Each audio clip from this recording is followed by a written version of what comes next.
Jay Crawford, Adam the Bull, Garrett Bush, Tyus Powell, Jason Lloyd. Plus, ba-da-da-da-da, you're loving him, Mikey McNuggets. And so many big names, it would take me hours to say all of their names. The ultimate Cleveland sports show starts now. Booyah! Hey, how you doing, everybody? And welcome to the ultimate Cleveland sports show. Once again, it's me, Tyus, and Jason, as it was on Tuesday. Tyus is the only person on the show on the panel that has worked back-to-back days this week. That's back to back to back. That's true. It's a three-peat for me. Yeah. Give me a day off. You tired? You worn out? No. Oh, I'm shocked. I'm mad that I'm not on tomorrow when Jay Crawford is here. I want to play true or false with Jay Crawford. Well, that'll have to be another day. I don't think we're doing that tomorrow. But it is opening day. It doesn't feel like it because I woke up this morning and there was frost on my car. And the Guardians are playing at 10:10 this evening. Well, they're on the West Coast. They're on the West Coast. But it is what it is. It's still opening day. And I, for one, am excited about it. Jason, you excited? Yeah, I love baseball. Yeah, go ahead. Yeah, no, I'm all for it. I think they're going to be better than people think. So I'm looking forward to the mix. The division is nobody's that good. It's it's possible. For Tyus, you excited or no? I'm always excited for opening day. Listen, I told you I played baseball a lot when I was a kid, so I'm always mindful of opening day, and I love the excitement. I can't wait till they start down here where the streets is packed and everybody's just talking about it and running around. It's a great atmosphere, but I'm happy baseball is back. By the way, real quick, I wanted to say shout out to Tyler Gordon, who is a teacher at Columbia Middle School in Columbia Station. He asked me to speak to his class, and I went there yesterday to meet with his, I can't remember if it was 7th or 8th grade class. Now, I think it was 7th grade, and talk to them about my job. And it was, I've spoken to like college groups. I've never really spoken to a middle school before that I can think of. I've done elementary school because of my son's class. But some of these questions, these kids, first of all, the kids did a great job. They all asked questions. But one kid asked me how much money I make. That's awesome. Did you tell him? I did not. I said I make a very nice living. That's what I said. Why didn't I'm you not going to say exactly how much I make. I got asked that once. I told him. Yeah? Yeah. I'm like, you need to know what you're getting into. I told him, I made it clear that I make that was a nice a long living. time ago. But I did tell them what my first salary was when I started my career. Yeah. They asked me about mental health. Wow. They asked me about how do you deal with stress. Wow. Really? I was really impressed. These kids were impressive. 7th graders? 7th graders. They were and usually I feel like when you go to class with young kids, like you got to force the kids to raise their hand. I think almost every kid, if not every kid in that class, raised their hand to ask a question. That's actually that's a good. I don't know if somebody asked me that question, how I would answer. How you handle stress? I ignore it until I have a heart attack one day. That's what I do. That's how I feel. Jason keeps it bottled up. How do I? I just let it all out. I just let it all out. I'm never really stressed. I mean, so I figure it out. Whatever I'm stressed about, I figure it out. I mean, so I was talking about I admitted to these. I was like, I go to therapy and blah, blah, all these things. One kid asked,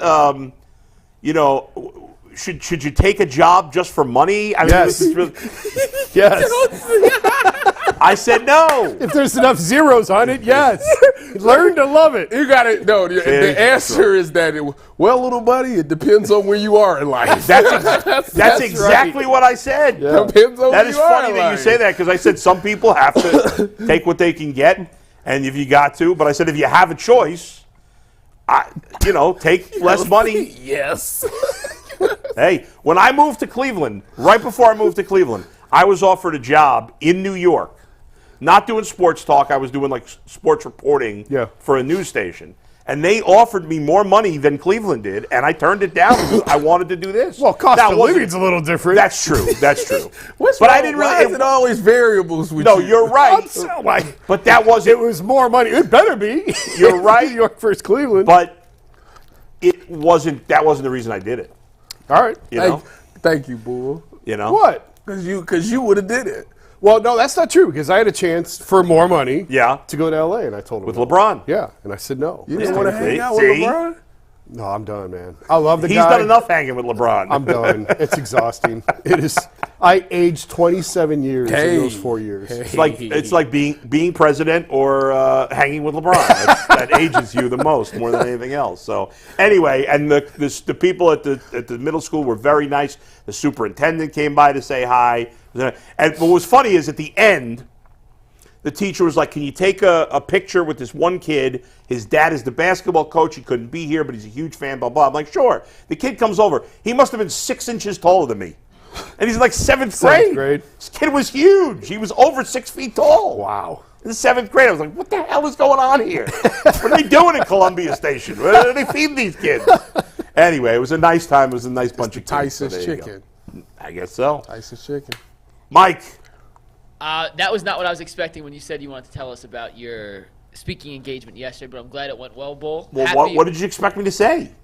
Well, I've heard about speaking engagements with kids before, and usually I don't ask those kind of questions. I know. It was stunning. I'm genuinely surprised in a good way. Well, the teacher, had them. He's done a good job. He has those kids learning and asking smart questions. That was pretty impressive. That's a good start. Happy opening day to you guys, by the way. Yeah. Yes. We're going to spend a ton of time on the Guardians today. We're also going to get into the Cavs' ugly loss yesterday. I'm not quite sure there's another way to phrase it other than ugly and, frankly, unacceptable. We'll talk a little bit about the Browns, and I have a keep-cut trade for you guys at the end that is sure to get some laughs, some thoughts, and maybe even a tear or two from one of you guys. I'll tell you about that in a sec. But first, say goodbye to busted brackets because FanDuel lets you bet on every single game of the NCAA tournament. Whether you're betting on a big upset or a 1 seed, it's time to go dancing on America's #1 sportsbook. Right now, new customers get $200 in bonus bets if their first $5 bet wins. That's $200 to use on point spreads, money lines. You can even pick who's gonna win it all. Just visit FanDuel.com/UCSS and bet on college hoops until they cut the nets down. And today's winning ticket was just submitted 13 minutes ago by So Live, who turned $10 into $1,600 on this same game parlay between the Detroit Pistons and the Brooklyn Nets, and Washington Wizards. Hit the over, hit the under, hit the points, hit the rebounds. Wow. All 10 hit, and So Live turned $10 into $1,587. So shout out to you, So Live. That's a hell of a game. That a boy. And congratulations on the dub. He stung them, boy. That is a good hit right there. Well done. Well done. All right, guys, so it's opening day. The long baseball season is about to get started. Terrible job by Major League Baseball not having any games at 1 o'clock. Well, there was supposed to be one game at 1 o'clock, but it got rained out. You've already had 2 games rained out for today. To the Braves? The Braves-Phillies got rained out, and the Mets-Brewers, I think. 3 o'clock, I think, is the first game today. So 3 o'clock. I think the Orioles are playing at 3 o'clock. I can't remember who they're playing off the top of my head. But, by the way, I'll have a winning baseball parlay at 2 o'clock on my live show of the Bullpen later today. So stick around for that. I'll put that out there. But go ahead, Mike. Yeah, make sure you tune into that on the Bullpen today. We got 4 Guardians topics we're going to run through today. I want to start with this one, though. We did the over-unders on props on Tuesday with you guys. Individual player props. Yeah. Let's go to the win total for this team. 0-0. They tweeted out the road to 162-0 starts today. Vegas, and FanDuel specifically, has their win total set for 79.5 wins this year, guys. If you had to bet on one side of the equation, the over, 79.5 wins, or the under, which side would you take? Bull, we'll start with you. I would go over. I've got the Guardians finishing right around 500, which would be 81 wins. I think they probably win somewhere between 75 and 85 is the likely range for the Guardians. But since I got more numbers above 80 than below, I think if I had to predict them right now, I'd say they go 82 and 80.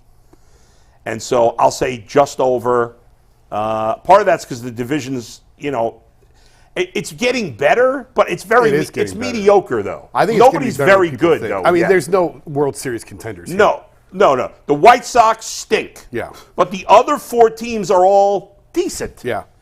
I think division's gonna be better than people think. Yeah, I obviously am buying into your Tigers craziness a little bit. Because last night in my draft, I took both Spencer Torkelson and then Casey Mize late in the draft. There you go. So, but I think I could see the Twins the Guardians, the Tigers, and even the Royals finishing within 6 or 8 games of each other. Yeah. I think it's close.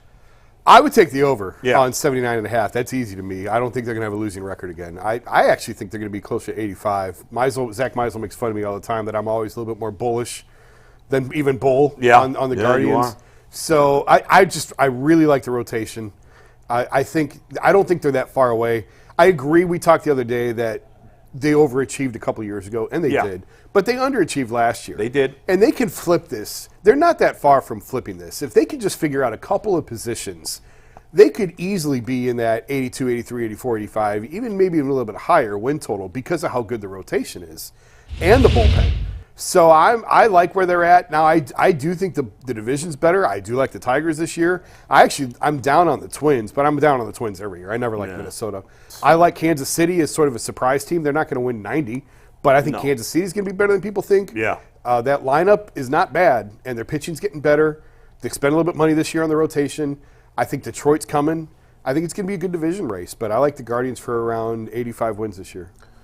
I'm going with the over as well. I got them right under 85. I got them at 84 because I love the pitching rotation that they got there. The pitching is still good to me, and I think that with Stephen coming in there, he's really focused on hitting, and I think that they're going to figure some things out hitting as this season goes on, and I think the hitting will be a lot better than it was last year. So I got them winning about 84 games. And that's a solid season to me. I'll take that. They have a great chance to get off to a good start with a 4-game series against what was the worst team in baseball last year and should be once again this year, along with the White Sox, Colorado, maybe Washington. Those are probably the worst teams in baseball on paper at the moment. But so I think they have an opportunity to get off to a good start. I'll be curious to see what Carlos Carrasco looks like. What he's got left. Yeah. When he gets out there. And you mentioned Stephen Vogt. By the way, I tweeted about this. Obviously, Jason knows about this, but Zach Meisel wrote a really good article in The Athletic today about Stephen Vogt. It was really good. Yeah. I enjoyed that. Well, Zach went to Washington and spent a few days. He did not stalk him.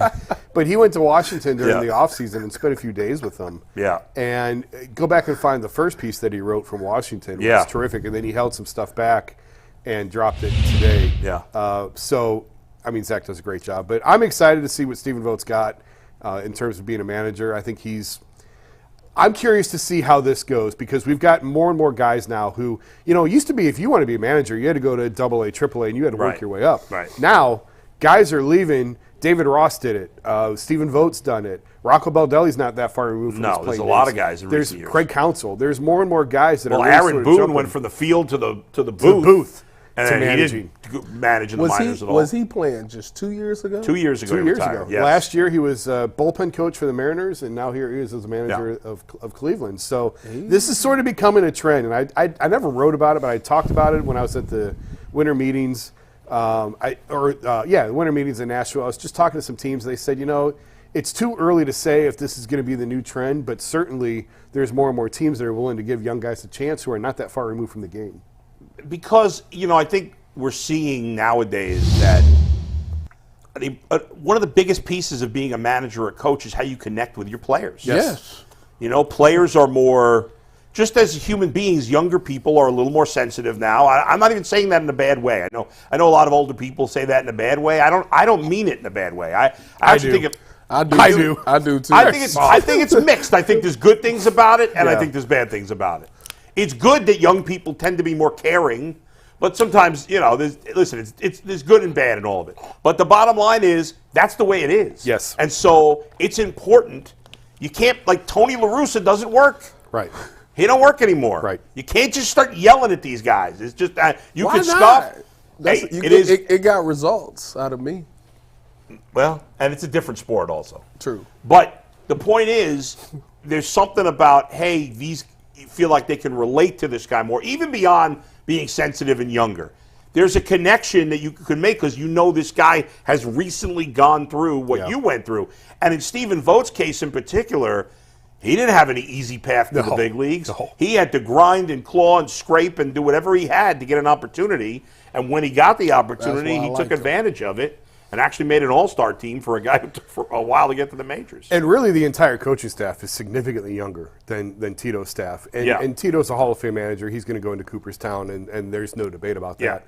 But there's a lot of people around that organization that it just felt like we just needed an injection of some fresh blood. Yes. And that's nothing against Tito. No. That's nothing against the job that he did, but they needed to get a little bit younger.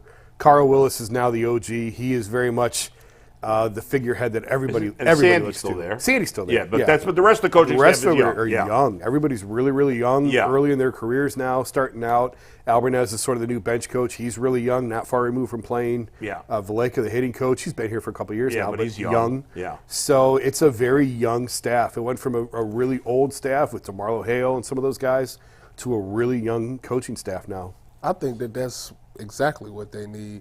I think once you see the old way kind of ran its course, how do you get these guys energized? How do you get these guys excited about playing again? Well, you get some new younger guys in there that brings energy. Like for me, this is football towards baseball. Like it was more energy. It was more music being pumped at practice. It was guys that I can relate to. When I went to like Kyle Shanahan versus, I don't know, an older coach. When I was with Chuck Pagano at Pete is all about. He's like a young guy. Yeah, he all about for like Chuck Pagano and with the Colts. So like it was totally different. When I got there, I was like, what in the world is this? I'm used to like the music blaring and stuff like that. So I think that same thing could go with baseball. Get these guys excited. Have some young guys that speak the same language, that understands exactly what they're going through, that can relate to them, and I think that you'll get results from that, and I think that's what we'll see this season. And one more thing on Tito. One thing I liked about the way he's handled this, because Tito's still part of the organization. Yeah. He's still getting paid by them. He wanted no part to be anywhere near that team right now. He's like, Stephen needs to do it his way. It needs to be his voice. And Tito is in Arizona, but he was nowhere near that team. I think eventually you might see him come back around, but right now he wants Vogt to establish himself. And then when, they're now obviously out of Goodyear, so you might see Tito now come up around the minor league facilities and check out some of the minor league guys and that sort of thing. And then eventually, maybe next year or so, Tito maybe starts filtering back around. But right now, he wants to distance himself from Stephen Vogt, and I just appreciate the way that Tito's handled this. When I interviewed him a few weeks ago, he made the point of saying like that was he did not want to be a distraction. He didn't want anybody looking at him. So you telling me he's not gonna pull up on the scooter? No, that's done. He's going to be living in Arizona year round. No, he didn't. I don't think he. I don't think he had. He still comes back here for. He still has doctor's appointments here. I don't know if he still does. I know this past winter he was back a couple of times for checkups at the clinic. Great. They got great medical here. And so, but like even part of the managerial search, he's like, this is you guys. Good. You got to do that. You know why? You know why he decided to not want to do anything anymore? It's because he was mad that somebody stole his scooter last year, and that was the last straw. He said, "I'm done with y'all. I'm done. I'm living in warm weather the rest of my life." Go ahead, Mike. So you guys all mentioned the rotation. You guys all took the over on the wins. Yeah. MLB.com released their top 10 rotations for 2024, and I thought this list was pretty interesting. Steve, Mike, before we talk about this, did any of the guys yesterday take the under? We didn't do that yesterday with the guys. Oh, I thought you did it with the guys yesterday. No. These are MLB's top 10 rotations. Okay, I wanted to see this list because I couldn't find it. The Mariners at 1. Yeah. The Braves 2. Phillies 3. Dodgers 4. Giants 5. 4? Padres 6, Blue Jays 7, Diamondbacks 8. Now this was put out before they signed Jordan Montgomery, so they may have. He won't pitch for a month, but he will be there. Then the Cleveland Guardians at 9, and a few teams tied at 10. Do you agree with the rankings? And B, how they do with the Guardians? The Giants have Logan Webb. But they signed Blake Snell. The Padres fixed they rotate because they was all about hitting. They got Darvish and they've got like 2 years ago they was all about hitting with no pitch. They got Cease. Yeah, I like the Padres. I think the Dodgers are way too high. They've got a ton of injury concerns. Ohtani's not pitching. Well, yeah, they got Ohtani. I mean, Glasnow's always hurt. I know. Paxton's an injury risk. Yeah. I think the Dodgers. But they've got a ton of depth. They got a bunch of good young arms. They got Buehler coming back soon. Yeah. I know Yamamoto got off to a bad start. Bobby Miller. Everybody thinks he's going to be great. They love Bobby Miller. They like Gavin Stone. No, the Yankees' rotation stinks. Garrett Cole's going to miss half the season. out. Can I see that list again? The only one I have a beef with is really the Giants. The Blue Jays got Barrios. They got Gossman. Gossman's healthy. There was a chance he was going to miss opening day. Yeah. They've got Chris Bassett, who's a good pitcher. Yeah. I like the Guardians rotation better than who do I can't think of the Giants I would rotation take the behind Guardians Webb over. I would take the Guardians over Toronto. I would. I like the Guardians. Well, I think in your mind you're assuming Bieber is going to be back to being Bieber. Yeah. And if that's the case, then yes. Yeah, and Gossman's an injury risk. Barrios is inconsistent. I don't have a major problem with them being 9. I mean, they might be 7, they might be 8. When Mike sent it out and said 9, I thought, man, that seems low. Right. That feels low. But those rotations are all, it's close. Where were the Rays on that? Were they in there? No. I believe they were tied for 10. Yeah, I mean. Also, the Guardians just made some trades. Bunch of nobodies, but they traded cash considerations for Peter Strzelecki. No, that's not a. And they acquired Zach Kent for international bonus. Yeah, none of those are non-factor. Yeah, I think it's about right. I actually trying to think. I think the Giants have Kyle Harrison, who's a top prospect, who's going to be starting for them. I would actually take the Guardians over the Giants. And I'm with you. I'd probably take them over the Blue Jays. So I think I'd have them 7th. I'd pump them up probably to 6 or 7. But not any higher than that. I mean, the Mariners' rotation is really good. When Gavin Williams is in there, I think they're top 4. Right. I think part of the reason they're 9 is because, first of all, Gavin Williams is hurt now. Tristan McKenzie, you worried about it's injury. A question. It is. And Bieber and Williams have only done it for 1 year. Yeah. If they Bibee. I'm sorry, Bieber and Williams. Bibee and Williams. Now I'm combining them. Bibee and Williams have only done it for 1 year. If Bibee and Williams are as good or better this year than they were last year, then the Guardians will be like 4 or 5 next year. Yeah. Well, they'll lose Bieber, but they'll be higher on the list. It's all about if McKenzie stays. So I think when they look at Toronto and maybe San Francisco, they look at 2 pitchers on the top who have done it longer. Probably. And which is why they've got them higher. And one other little note on Vogt, the one thing that I was kind of curious to see, and I don't know if there's really a definitive answer to this, he was only in Seattle 1 year. But Seattle is very much like Cleveland in terms of the way that they can go about developing pitching. They've got a ton of young arms in that system. And I'm just wondering what he gleaned from Seattle that he can now bring to Cleveland. Because I think Seattle, Tampa, and Cleveland do it better than anybody in terms of how they develop young pitching. With Seattle, I feel like it's more recent that they've gotten better. Oh, it is. It for sure is. But they've got Logan Gilbert and George Kirby and Brian Wu, although he's hurt to start the season. Bryce Miller, my guy. Bryce Miller, Hancock. Bryce Miller, right. What's the team that you said throws the pitch Tampa. That's messing up their elbow? Tampa. I think that's part. I wonder if they're out of luck this year because their rotation right now is not impressive, at least on paper. But that seems to be the case quite a bit. The way they throw a slider. There's something going on with the way that they teach the slider. Well, I'm hoping since I drafted him in the third round of my fantasy draft that Tyler Glass now will stay healthy with the Dodgers. Yeah. Although we'll see. But by the way, one other thing, I wonder what the crowd's going to be like in Oakland. Non-existent. I mean, even on opening day, even other teams that don't draw like Cleveland do well. Is this the last year in Oakland? No, they got a couple left. Yeah, they got to build a whole. They haven't even built the stadium yet. You should go and enjoy it while it's there. I guess we should Fans are angry. I guess we should see what their opening day attendance was in last year. Right, but now they know for sure they're going to Vegas. Yeah, I know. So you didn't know for sure last year. It should go up so you can support them because they're going to be going. No, the fans are pissed. I understand that, but and the team stinks. You're going to be so mad that once they go, you're going to be like, dang, I should have won. The team stinks. I would at least go. That stadium is a dump. I've never actually been there, but it looks awful. Like literal toilet water flowing through. Have you been there? Where the Raiders used to play on it in the preseason? I was there for Raiders game. We used to play them in the preseason when I was in Seattle. Yeah. And if you fall on that stuff, on that it's like cement. Oh my god. It's like painted cement green. Yes. Oh my goodness. You would see guys not trying to make no tackles or trying to fall out because it's gonna hurt. You white meat, all white meat. We did a story on that. Tom Reed did a story for us on the dirt at Oakland and how hard it was and how it just tore guys up. Yeah, 100% right.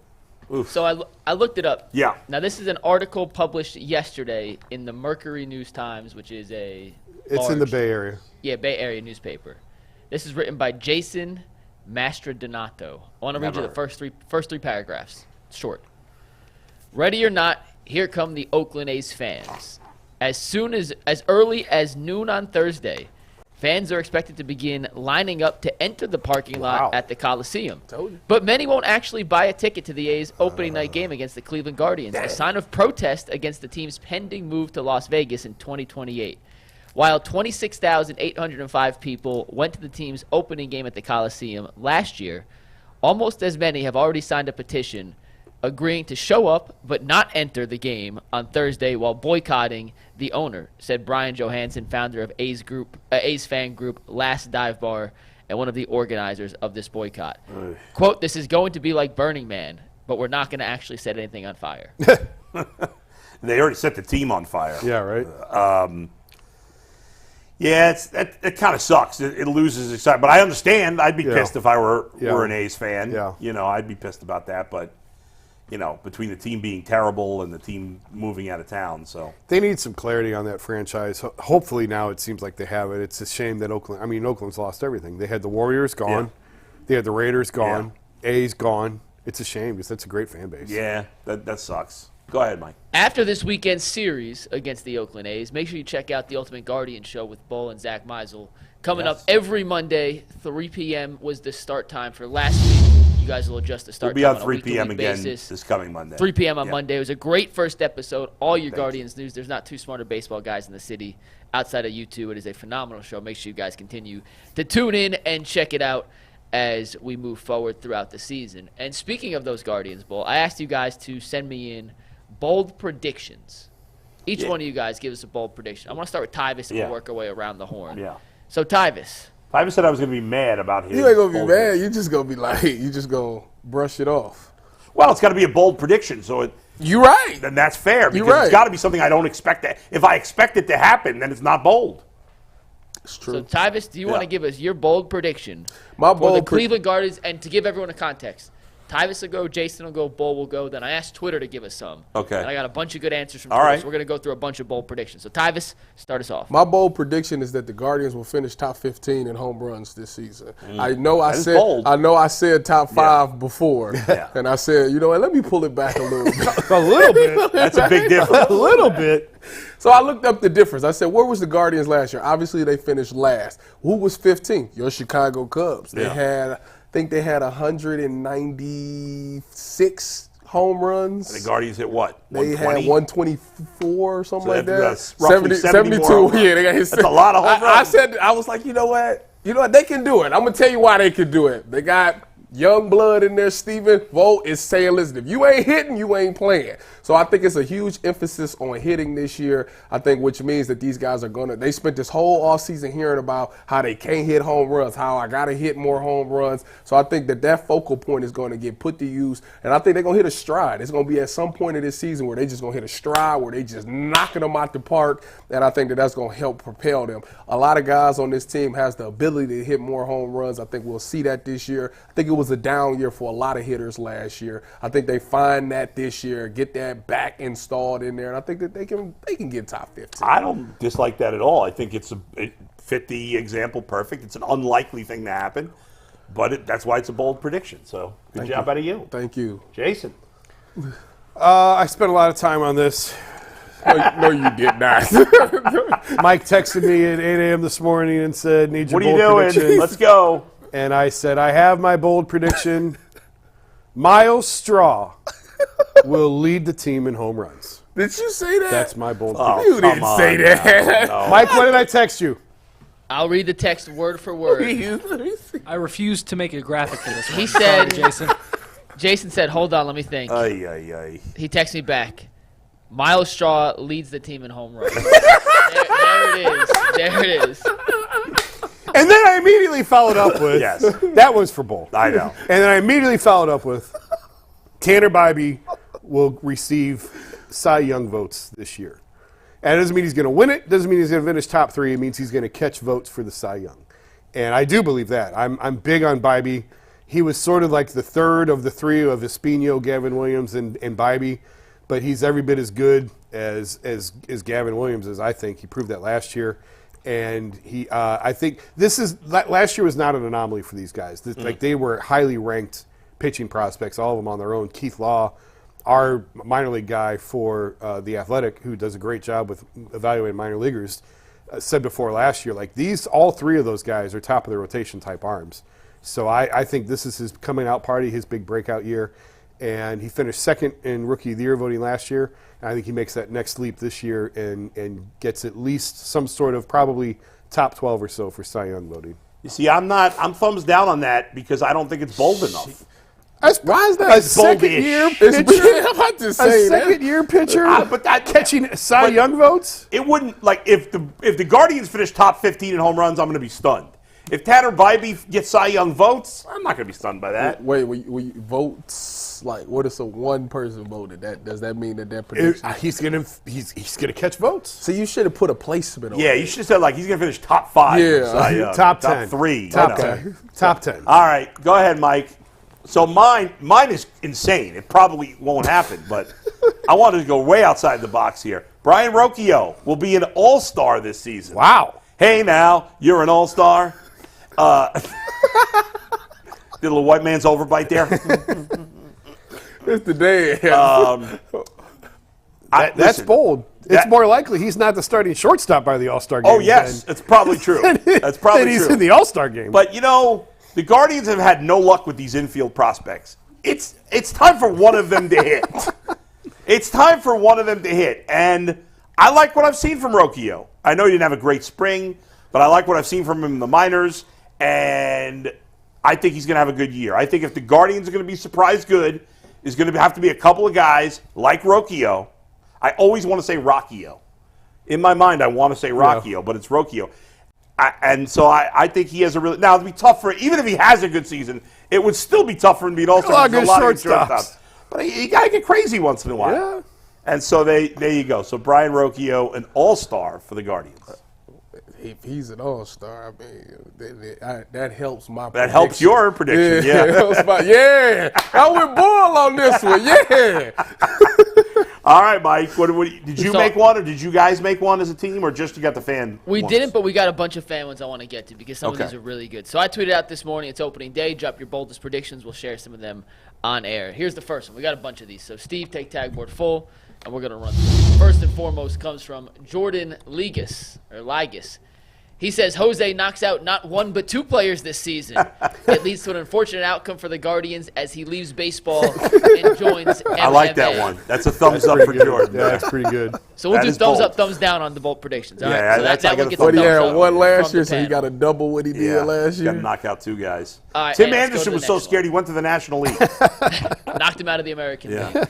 Our guy Eddie says one of Josh or Bo Naylor will not be on the team past the trade deadline. Did Josh Naylor not sign that extension? And he did not. There's no extensions. Bo Naylor's not. There's no chance Bo Naylor's getting traded. Correct. I can't see a possible scenario where Bo Naylor gets traded. Doesn't make any sense.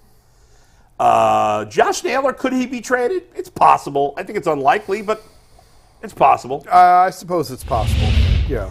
See, Josh Naylor is one of those players that is more valuable to you than in the trade market. I agree with that. You're not getting much for Josh Naylor in the trade market. Correct. So could he be traded? It's possible, but unlikely.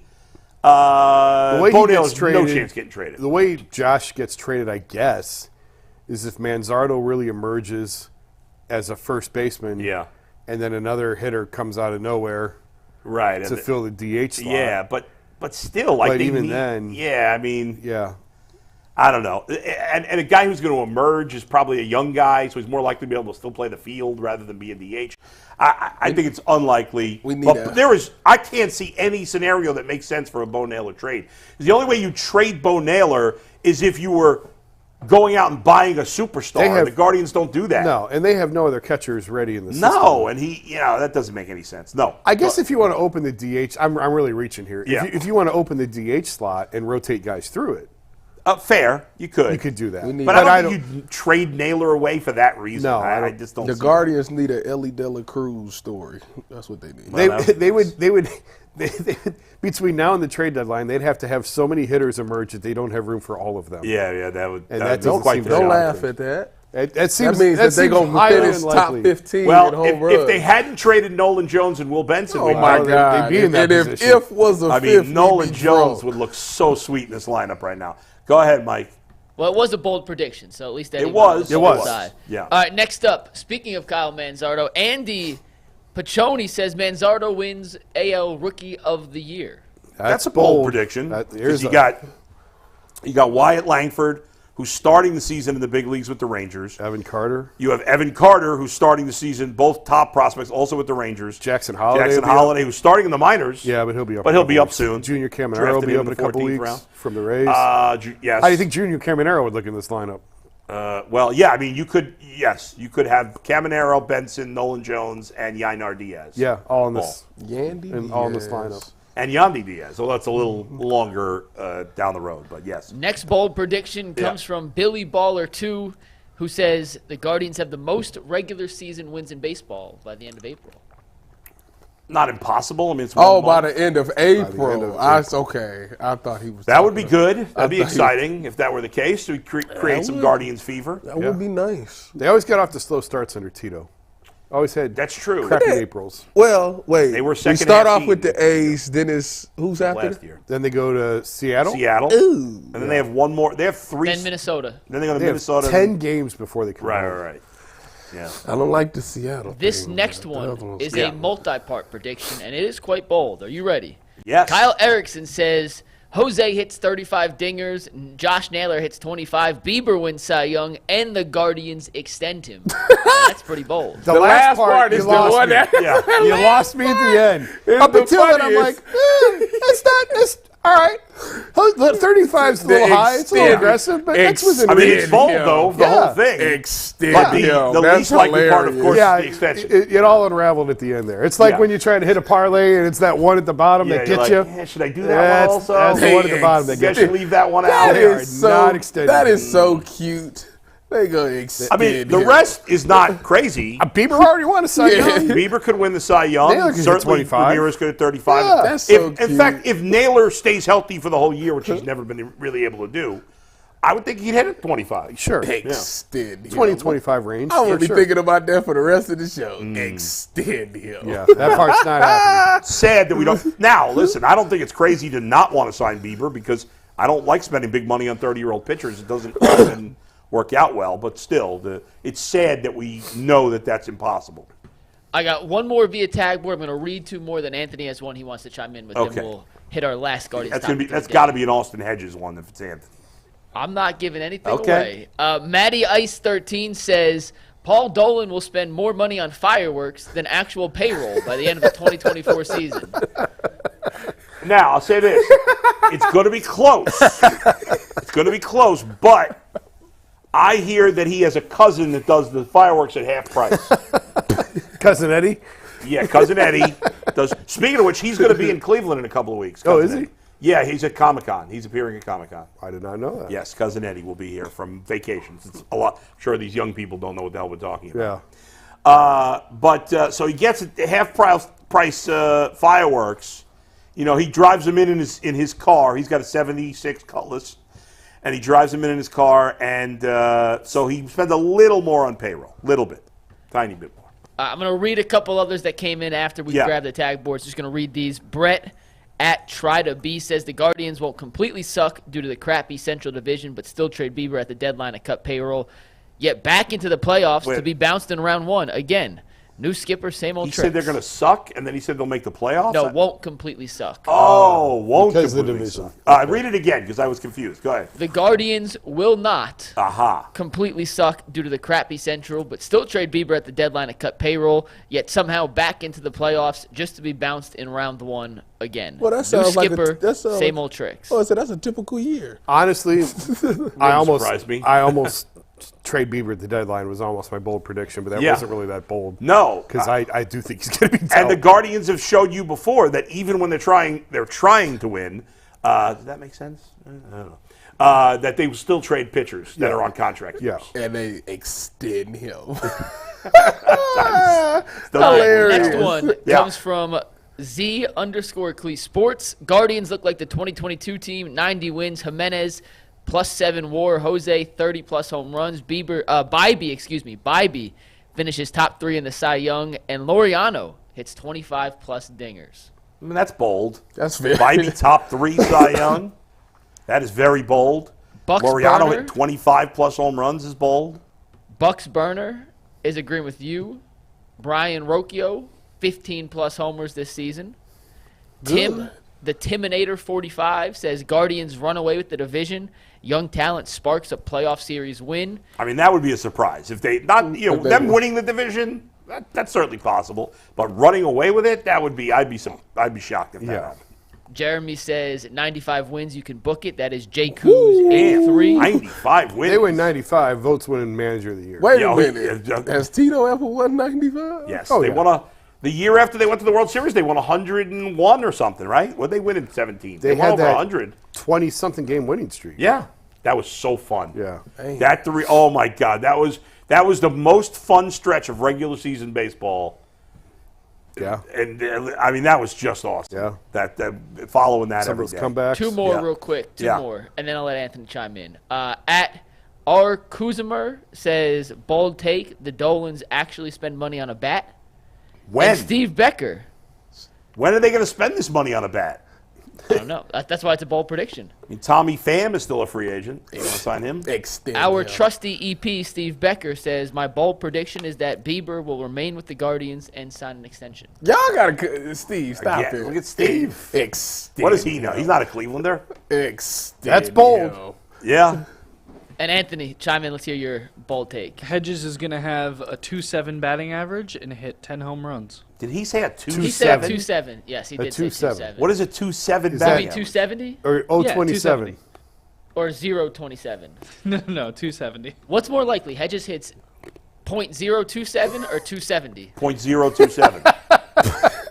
Y'all need to cut this out, You said man. to be bold. I was bold. Hedge is going. He going yard. He is more like, well, His listen, first if he start went, at catcher, he going if yard. he went 1 for 40, he'd be batting like, I don't know exactly what that is. He's more likely, if you said what's more likely, Austin Hedges goes 15 for 40 or 1 for 40? 1 for 40. 1 for 40. 1.5 home runs for him this year. 1 for 40 is Over, 025. Over. I go over 1.5. 1.5 home Okay. runs. I just wanted to, He I just wanted to normally- make sure you wasn't He that runs into a couple every Yeah, year. he's not gonna know he play. does. I don't think he's going to play a lot, I know but he does. he'll hit 4 home You runs, 5 home remember, runs. you remember the one he hit and he started running around the bases and didn't realize he hit a home run? Yeah, it was It was was very early in spring hilarious. training. He hit it. He remember was that. shocked that he hit the He thought home he was run. running. He thought he had like a double or something. Yeah, and it went over. I remember that. Tyus, Austin Hedges is the career leader for 2 separate franchises for the most home runs hit by a player with a career batting average sub 200. So put some respect on his name. Put some respect Quite on an it. accomplishment. Yeah. Yeah, I mean. Last thing for the Guardians before we move on, Yeah. talk a little other sports. But opening day, as we've alluded to, first pitch tonight's not till 10:10. Yeah. It's on the West Coast. I don't think anyone enjoys the fact that you have to stay up way past some people's bedtime. That should to be able to illegal. Watch the Guardians. I agree. Open It it. actually should be against the rules. Opening day game should start no later than 4 o'clock. No later. Every opening day game. Local time? Or, Yeah, local time. No later than 4 Which o'clock. means if they played 4 o'clock in Oakland, it would be 7 o'clock 7 here, o'clock, which is yeah, reasonable. yeah. Yeah, it stinks for the fans. I mean, Even a 7 I don't o'clock- mind. I'm going to stay up. I'm watching. I'm gonna stay up and I'm watch watching it. the whole I'm gonna game. watch a couple of innings. The question I wanted to ask, though, Yeah. because of the late start, because it's against the Oakland A's, and on the road, obviously, does it still have that same opening day feeling it should have, or it has in the past, or does it feel like the real opening day for the Guardians this year is April 8th for the home opener? April 8th every time. To me, opening days for me as a fan, I always it's when it's home, like when you can go right down to right up the road right here and see it, because it's literally so much buzz around it. People are downtown, and it's just a whole bunch of chaos that's going on. That to me is the opening day feeling. Anytime it's on the road, I don't necessarily get that same feeling, if that makes sense. Jason? It doesn't feel like opening day to me. Yeah. At all. I don't know if it's because of what Mike's talking about, West Coast, Oakland, 10 o'clock start, or if it's the weather. March, April's supposed to be opening day. Like, it just to still be in March and to have the opener is still weird. They've been doing this for a few years now, but I don't necessarily love that. I wish they'd push everything back to April. Yeah. But no, it doesn't feel like opening day to me. But I mean, to have it as late as we are here in Cleveland is kind of silly too. 10 days into the season to have opening day. But with as bad as the weather is, it's not. They try and push this off. Yeah. I mean, the weather for the next 2 weeks is supposed to be awful. Yeah. Really? So, I mean, in Cleveland? It always is.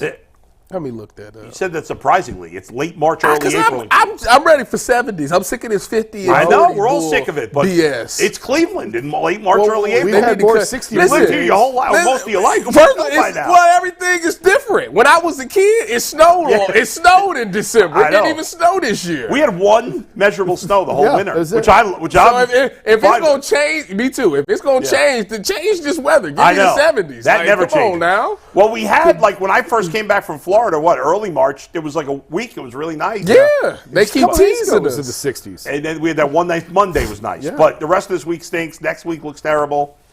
It's just the way it is. Freaking the Easter on Sunday. It's gonna be 45 degrees. We don't have spring really in Cleveland. Cleveland is spring break. Is like 5 months of winter, 5 months of summer, and then 4 weeks of fall and 4 weeks of spring. That's what we get. I love the summer here is the best though. Yeah, it is. It is the best. It's better than anywhere else I've ever been. Yeah. The summers are the best. The winter sucks, but it rains in the summer. You don't have to shovel cold at least. We haven't had the last few years. We haven't had. No, we haven't had to do any shoveling. I forgot what. Oh, opening day. So yeah, that's it. I forgot what we were talking about there for a second. There's no better encapsulation of that question than does, that right there. I love baseball. Jason loves baseball, and I'm excited to watch some games today. For me, it worked out perfectly that the Guardians play at 10 because the Cubs play at 7:30. So I get to watch the Cubs immediately followed by the Guardians. Who they playing? They're playing the Texas Rangers, the defending World Series champion Texas Rangers. Which is weird because they've never been the champs before. But anyway. How weird to open with an interleague series. Well, you have to. I know, because I'm bad. Yeah. I don't like interleague. I don't like it. I don't like it or not like it. I'm neutral on it. Y'all so old. But I don't like it. But yeah, because it's Oakland. There's just not. There's been no buzz. Listen, the diehard baseball fans and the diehard Guardian fans, they're excited. They're going to stay up late tonight and watch the game. Most of them. My guys like JN and Menor on Twitter and what's his name? Oh God, I forgot his name. Buckeye Nick and Buckeye Nick. I have no idea Nick who you're Finkus? talking about. No, not Fink. Nick Fink. Yeah, Nick Fink. It's Nick Sorry, Fink. Nick He Fink. loves baseball too. He's a whack job. I love him, but he's a whack job. He'll stay up and watch. And I know Monty the Color Quincy Man Wheeler? on Twitter, who's based on a character from Major League. I've met him in real life. He's a big baseball fan. So the diehards are going to stay up. They're going to watch. But there's been no buzz because the team has given you nothing to be buzzed about. Yeah. Austin World Series champion. Nobody gives a rat's ass. Nice guy. Austin Hedges creates no excitement anywhere except for, hopefully his wife and the locker room. That's it. And Anthony. Anthony's obsessed with him because he looks a little like him. That's it. So, yeah, the buzz is a little down. But for me personally, I'm excited. I'm annoyed there's no 1 o'clock game because I'd like to go home from the show and immediately watch a game. But I'll be watching the Brewers at 3 o'clock. I'll be watching the Cubs at 7:30, and I'll be watching the Guardians at 10:10. I'm locked in. I'll be up. So there you go. And tomorrow with Jay back on the show, we'll break down everything that happened tonight. We know Jay will be up watching it. Yeah, Jay will certainly be up watching it. Yeah, so we'll have your full recap, all your reactions, and everything we have on tomorrow's show. Real quick before we move on. Yeah. Score prediction. Will the Guardians start the season 1-0? Oh, my God. Score prediction Or for win or baseball. lose? Not necessarily. Well, Beaver on the mound. They better win. I'll give you a tease. I mentioned that at 2 o'clock on my bullpen show live, join me live, I'm going to do a parlay, a 4 baseball not 14 because I'm only picking 2 games. But one of the 4 picks, I'll tell you now, is the Guardians to win tonight. Not that that's I didn't say it was a bold prediction. But you picked the Guardians over the worst team in baseball. Good yeah, for you, that's not very bold. But the other picks are I got a couple of player props as part of the parlay. So, but yes, I expect the Guardians to win. I'm going to say 2-1 Guardians. What do you think of that? 2-1. I love it. Jason, what do you think? Predict the baseball score, Jason. Oh, we're doing a score? Yeah. 4-1. 4-1. 4-1 Guardians. So they cover. Offensive outburst. Well, 4-1 they cover. 4-1. 2-1 they don't. Tyus, What's your score, what say you? Travis? Bieber on the mound to start. He gonna come out on fire. I'm gonna say. What you say? 2-1. And you said 4-1. You gonna go 8-1? 3-0. 3-0 Guardians. So All take right, the then you under and the Guardians is what everyone here. on the Yeah. panel Did is you saying. see that? I don't know. Was it Antonetti that said that Straw will still be a part of this team at some point this year? Yeah. That was weird, but I mean, they probably have the highest paid minor league player in baseball. Yep. So they got that going for them. Oh, Yeah. stop it. he's right there. The Cubs did a similar thing with a guy named David Bodie a few years ago, where they get not as much money as Miles Straw. Last year he spent the entire season in the minors. He has guaranteed money for one more year this year, and he's probably going to spend the whole season in the minors again. Miles Straw did officially accept his assignment to AAA, not a surprise. And I'll be curious because they're facing a lefty tonight. You know, who we see at center field, a DH, because they're going to have some spots where they're platooning, where they got some left-right platoon. Yeah, I would think so. And I think we'll see Austin Hedges play occasionally against a tough lefty, but Bo Naylor's got to play. It's opening day. Yes. If Austin Hedges is in the lineup, I'm going to be pretty pissed off tonight. I don't want to be pissed. Stephen Vogt, don't piss me off on opening day. Bo Naylor better be in the lineup. Is there any reason to believe he won't be? No, you just never know. Like I feel like if it was Francona, and again, like Jason, love Francona. He's the best. But I feel like Francona would have started Hedges tonight. He just loves those veterans who can't hit for some reason. I don't know. Well, the Stephen Vogt era is here, so you don't have to worry about that. Yeah. And we will recap everything that happens tomorrow that's right. on UCS. Later in the show, by the way, we're doing Keep, Cut, Sell, which Trade. I asked for earlier in the week. I love that segment. Well, you don't even know the name of the segment. We're not. What'd I say? It's not Keep, Cut, Sell. Keep, Cut, Trade. Sorry. Keep, Cut, Sell. Sell. Sell, trade. What's the difference? Keep, Cut, Trade, and that will be a mix of some baseball and some other things later in the show. Go ahead, Mike. Yeah. Today at 5 o'clock, Earl the Pearl back with part 2 of his conversation with Cecil Shorts of the Ultimate 216 show. Part 1 was phenomenal. Part 2, I'm expecting even better and bigger things from that, so make sure you guys tune in. 5 o'clock, Earl the Pearl and his boy Cecil Shorts, the Cleveland native, talking all things about his career, what he's doing now, and some interesting decisions he's made throughout his life. So make sure y'all tune in to Earl on the 216 show today at 5 o'clock. We'll get to the Cavs' loss in a sec. It's coming. Don't worry. We are not avoiding it. We're just trying to push it off as long as possible because it's hard to talk Thank God about. we're not avoiding it. But let's talk about the Browns for 1 second. Yeah. There are grades and there are reports and there are analysis that come across every day from our Because Twitter there's nothing feed else. and There's online. no real news in the NFL Exactly. right So now, you have so to you got to have generate these it. things. Yeah. And the 33rd team, and one writer in particular, Dan Pizzari, wrote his off-season grades thus far for each AFC team. By the way, is there anybody that works at the 33rd team that anybody's heard? And it's no effect. Like, this guy might be a great writer. Matt I'm not Castle. disparaging him. I'm just saying every time we do an article for the 33rd team, it's somebody I've never heard of before. Have you heard of this guy? No. And again, he may be the smartest football guy on the planet. I don't know. They do, I mean, like Matt Castle, the former quarterback, works. They have Okay. a couple guys who definitely have some more presence throughout the league. Okay. Didn't Dan, Matt Castle get a bag from Kansas City? he did, yes. He did. What the hell were they thinking? Well, So he graded, Tom though- Brady had went down. He went. I remember. bananas with the Patriots, and then He won 10 games but did not make the playoffs. they didn't make the playoffs. They did not make the playoffs Nope. that year. The Patriots didn't. Now they were They did 10 and not. 6 that year and did not make the playoffs. Well, that same thing happened with the Browns one of the years. That's They went right. 10 and 6 and didn't make it. So they gave out grades based on the offseason moves thus far. And I'm not sure. These grades are not how good the team is total. It's No, it's just just their the moves. offseason moves. Just their offseason moves. Does it include subtractions? It says all offseason moves. Is there So- explanation or is it just? Nope, it was just a tweet. So we're going to have to make Yeah, that's out lame of to this not have an what this explanation, is. but okay. The 33rd. I'll show you every team in the AFC in a sec, but we'll start with the Browns. Yeah. Steve, take it full. They gave the Browns a C- on their early offseason moves. Before we get to the rest, Offseason's over, basically. before we get to the rest of the AFC and the rest of the division, Yeah.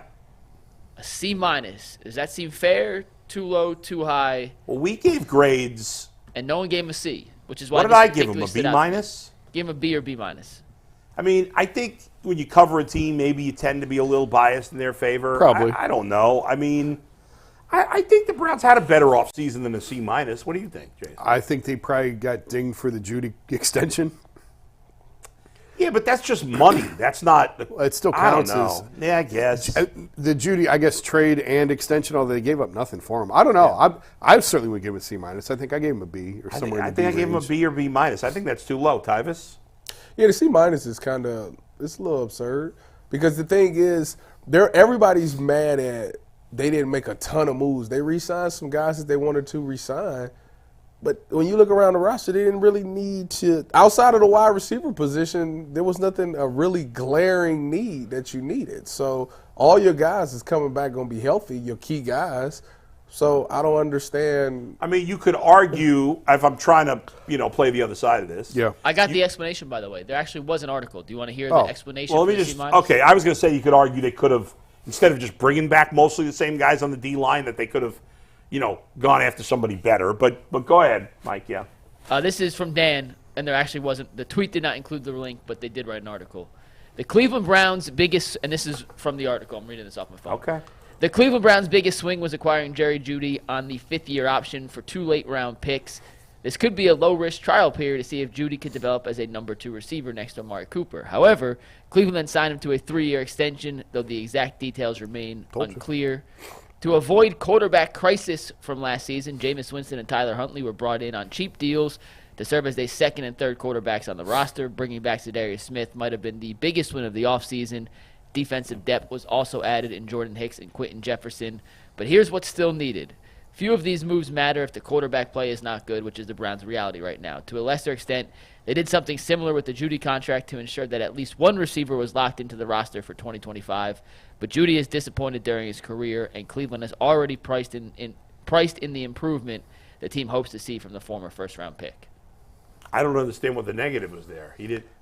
The quarterback. I'm not sure how Deshaun Watson has anything to do with offseason. Right. This whole thing has no credibility now. That's what I just said. Like, when you look at it. It doesn't make any sense. It's supposed to be about the offseason moves, and his basically bottom line was, we don't know what you're going to get from Watson. Well, I think most of us agree with that. Yeah. But that has nothing to do with this. Right. Well, what they did in the offseason. And in fact, they signed 2 quarterbacks. Yeah. What was he expecting them to do? Get a new starting quarterback? I mean, I don't know what I don't understand. I don't know. That makes no sense. No more lists from no-name guys at the 33rd Team. The rest of the AFC North, by the way. So the Yeah. Browns got a C-, as we mentioned. Yeah. It was the lowest grade of the AFC. The Steelers got a C, the Bengals a B-, and the Ravens a C+. How did the Steelers get a C? Why did the All right, Bengals get a B-? Let's ignore this list. I'm actually fine with the Bengals B-, but the Steelers should have an A. Why? Because they got Geno Stone and Von Bell? And they got the 2 Bengals quarterbacks. got Geno Stone. That's what I'm talking about. Oh. And they got rid of their running backs. Yeah, but I personally like Zach Moss better going forward. Really? Going forward, yes. But fine, give the Bengals a C. I don't care. The Steelers deserve an A. Yeah. I agree with that statement, too. C for the Steelers. They went from the worst quarterbacks, or one of the worst quarterback situations in the league, to a mid-tier quarterback situation. Yeah. They added Patrick Queen. They added Dante Jackson. They got worse at wide receiver, but they're going to address that in the draft. Cordero Patterson could be No, he could relapse. Well, they signed him for this new kickoff rule, which they right? should have. Smart. Yeah. It was smart. I don't know. I don't know how they. This guy's a dope. No offense. No offense. You're an idiot. I don't mean to offend you. But he has no credibility, and we should stop this conversation right now. Well, I got one more question on this, then we'll move on to the Cavs then. One more question on this, though. So take out the C-, take out the article. Ignore his entire article, yes.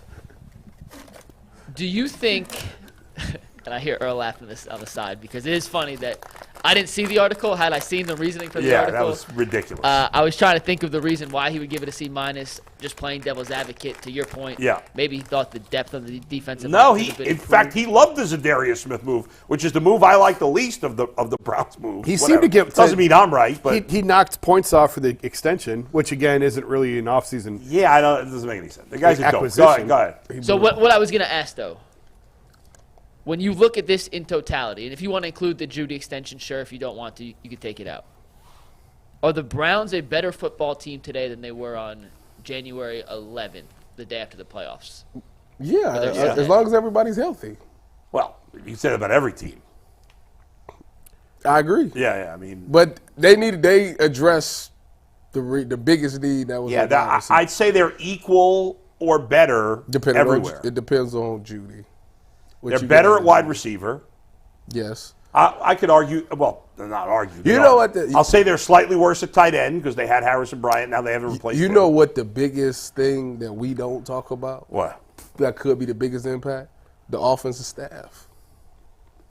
Or it could be a negative. It could be. Yeah, that's what I'm saying. To me, that the new offensive staff, Yeah. because defensively we seen last year, they switched the staff, or defensive coordinator, I should say, Yeah. and boom, it was the biggest difference of the season last year. Yeah. If offensively, they switch the staff. Yeah. If they come in here and they win more games and the offense actually looks high-powered, Yeah. then that would be the biggest move that they made in the offseason. Yeah, I mean, right? I can't sit here and say definitively they're better than they were last year. I can't. They're better at wide receiver. So Yeah. that's the only thing you can say. the rest of the roster is basically the same. Same. And I just now you can say, well, if Nick Chubb's healthy, but it wasn't like they're Right. You're going to get injured guys back. Right. So the team on paper right now is better because you get a lot of guys hurt, but I don't know. Again, every single Browns conversation comes back to what is Deshaun Watson. Yep. That's it. Yep. That's it. I mean, and then I think about it like the Chiefs are worse than what they were after winning the Super Bowl because they lost their number one corner, but that ain't mean that the Chiefs ain't going to go back and win another Super Bowl. Exactly. So All right, it's time. Yeah. We got to do it. We got to do it, boy. I tried to delay it as long as possible. We got to do it.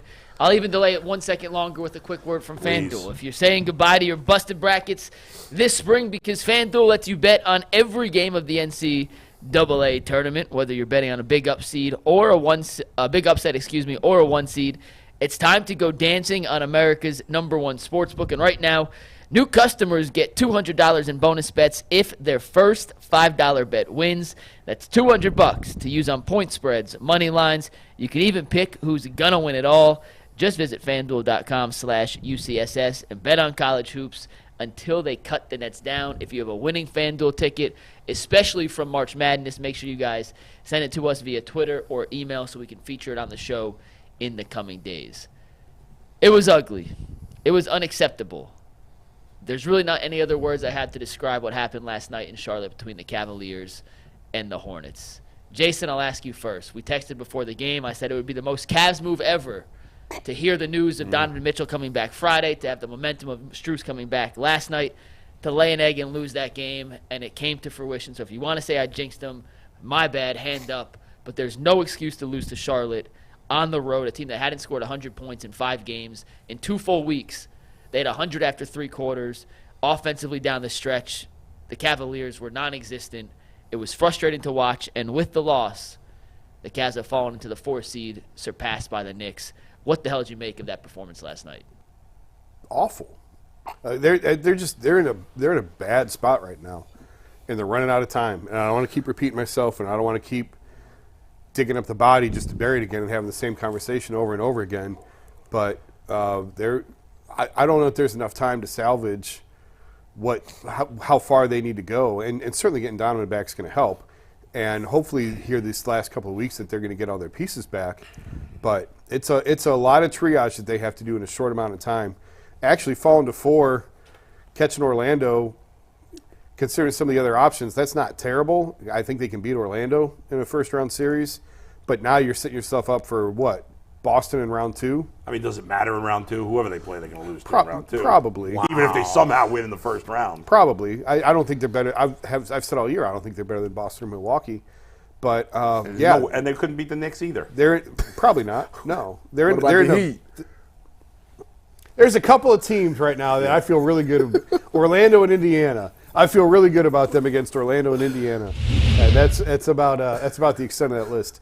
No, it was a bad loss, and they're just in a really bad stretch right now. Yeah. This is not a team playing its best basketball at the end of the season when they need to be. You know what's interesting, by the way? It's not the Cavs. It's the fact that Boston could end up playing Philly in the first round.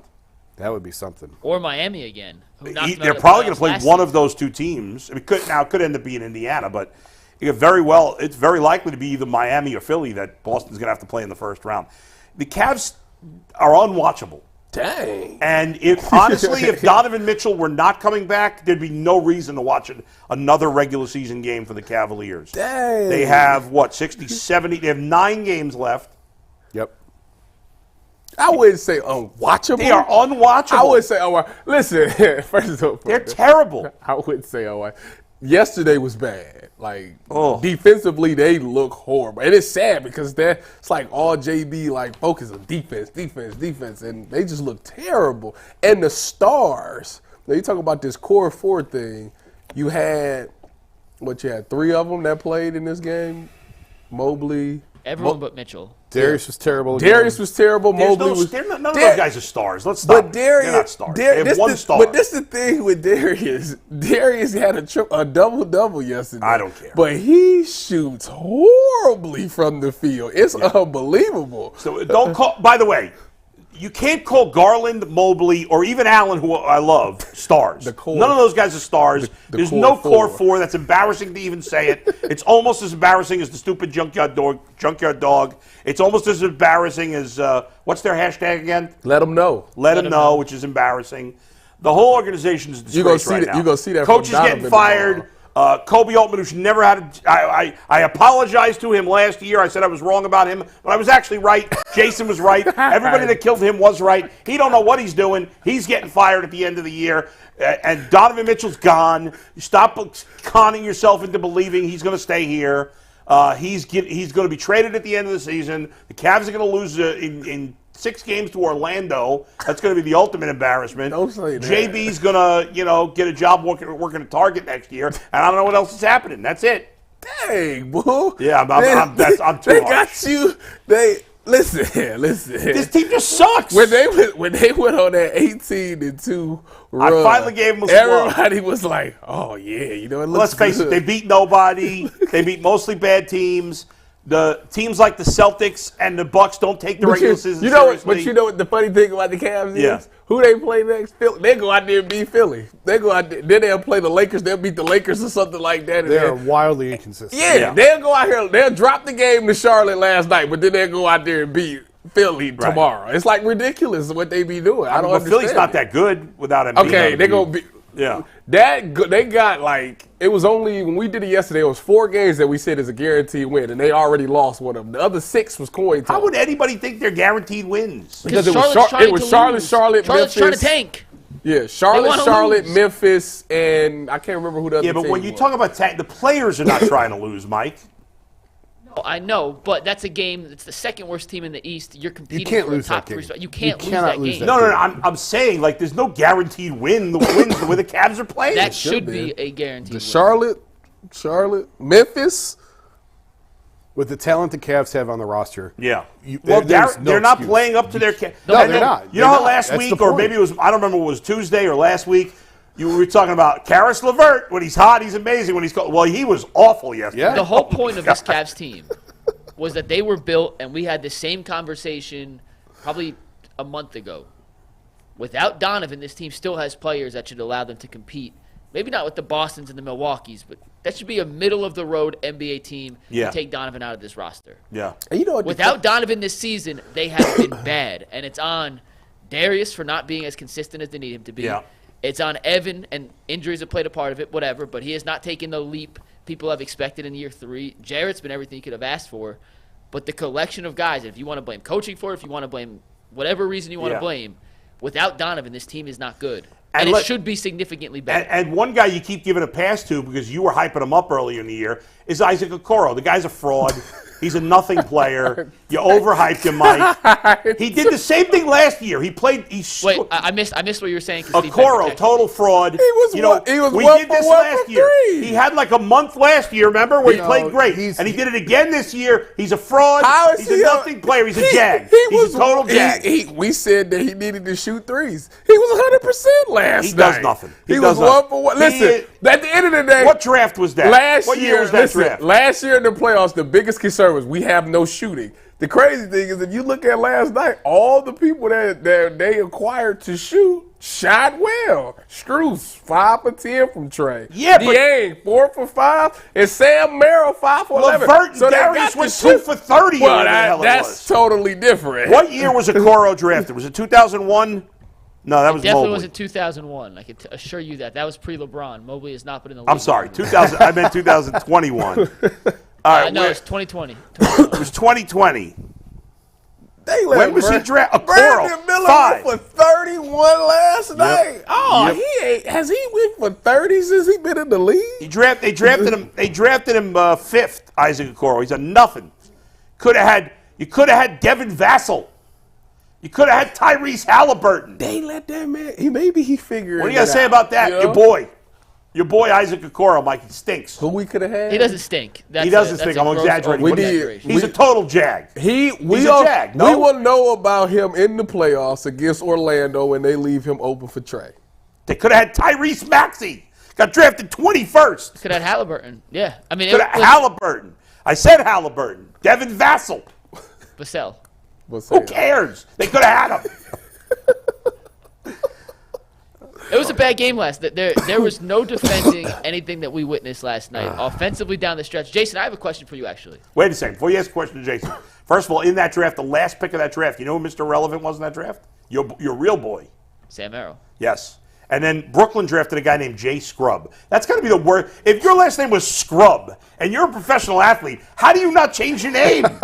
How you go with the name Scrubb? You can't. You must get him back. I mean, like, you can't be good as a player and have the last name Scrubb. That's terrible. Go ahead. Ask Jason, a question look up about the why best Isaac Okoro's not a scrub fraud. of all time. Has there ever been an athlete, any sport, who's been good with the last name Scrub? While you're looking up that, I have a question. Never. Watching the game last night, I've noticed this over the last couple of weeks. It feels like Cleveland is starting their offense way too late in the shot clock, Jason. Like time after time. They're running a couple dribble handoffs before they get into their pick and roll action. And by the time Darius or Karras or whoever it is gets into their pick and roll set, there's like 12 on the shot clock. They run the option. If it's not there immediately, they're kind of stuck with 4 or 5 seconds left. Yeah. And they have to get a bad shot. Has JB always done that and I just hadn't noticed? Or is that something they've tried to add maybe without Donovan in the lineup that just hasn't worked? That's a good question. I didn't notice that, but you're probably right. They've never been heavy on running sets. They've always just been a pick and roll team, sort of free flowing, find the open man. Like they're not heavy on running a ton of plays. And that's one thing that's kind of annoyed me over the years is it's always just pick and roll, pick and roll, pick and roll. Can we get a coach that actually runs plays? A lot of teams in the NBA now are pick and roll heavy. But it goes back to, I've said it before, when you are so pick and roll heavy, it's easy to take that away in the playoffs. You just blitz the ball handler, get the ball out of his hands. Now what are you going to do? And it does feel kind of basic and elementary at times on the offensive side. I hadn't noticed the shot clock thing. I'll poke around on that and see if I can find anything out on that.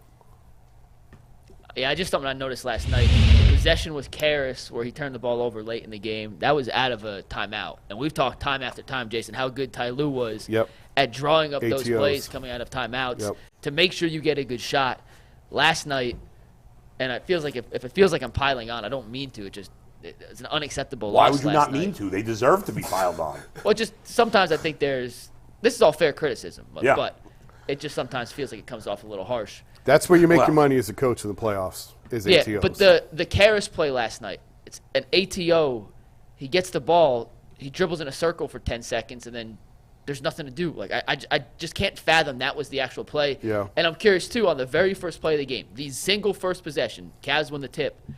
They come down, there was miscommunication. Darius thinks they're running horns. Allen wasn't ready. He throws a turnover on the first play. And you could see literally from the first possession, they weren't on the same page. And that's just an unacceptable outcome, in my opinion, of how you prepare yourself for a game. You're not, like, I played D3, not the NBA. No. We knew the first play of every game going back to, like, 8th grade. You go over it 77 times before you walk out of the locker room. I'm not sure if it wasn't communicated. You scripted it? Deshaun Watson wouldn't like that. Not taking the bait here, Bull. I'm kidding. It's just it's an unexcusable situation on the first play of the game to not have the communication on the first pass. It's not like this is the back end of an action. You know, this is the setup. McNuggets, you know what you're doing right now? What am I doing? You're hashtagging Fire JB. Everything you just said. Hashtag Fire JB. Start the hashtag Fire JB. You know what's one of the many things about the NBA that sucks is that the first quarter is essentially meaningless. In the NBA? In the NBA. Like in baseball, the game could be decided in the first inning. You could score 5 runs and basically seal. In the NFL, you scored 3 touchdowns in the first quarter, you're going to win 9 times out of 10. You could be up 15 at the end of the first quarter of the NBA. It doesn't matter. No, it does not. You could be up 15 going to the fourth quarter. There's been 6 times this year, Bull, where a team has overcome an 18-point deficit in the fourth quarter. There is no reason to ever watch the first quarter of a basketball game. Ever. Dang. And that's the only sport where that's the case. Playoffs. No, regular season. Yeah. At playoffs is worth You watching. said the regular season is meaningless anyway. Yes. You ain't gonna never change that. No. The too many teams make the playoffs, and it doesn't. And here's the thing. In baseball and football, now football obviously has a small schedule, but you can say, well, baseball, there's so many games, the regular season is meaningless. Now, they're trying to screw it up, but they're adding more playoff teams. But not too many. And here's the difference between baseball and football. Baseball, basketball. I'll leave football out of it because we know every game matters. In baseball, every team that makes the playoffs can win the World Series. Yes. In hockey, I don't care about hockey. I don't watch hockey. But the one thing they got going is if you make the playoffs, you can win the Stanley Cup. That's not the case in the NBA. So even if you make the playoffs, like we know there is 0 chance the Cavs are going to win an NBA title.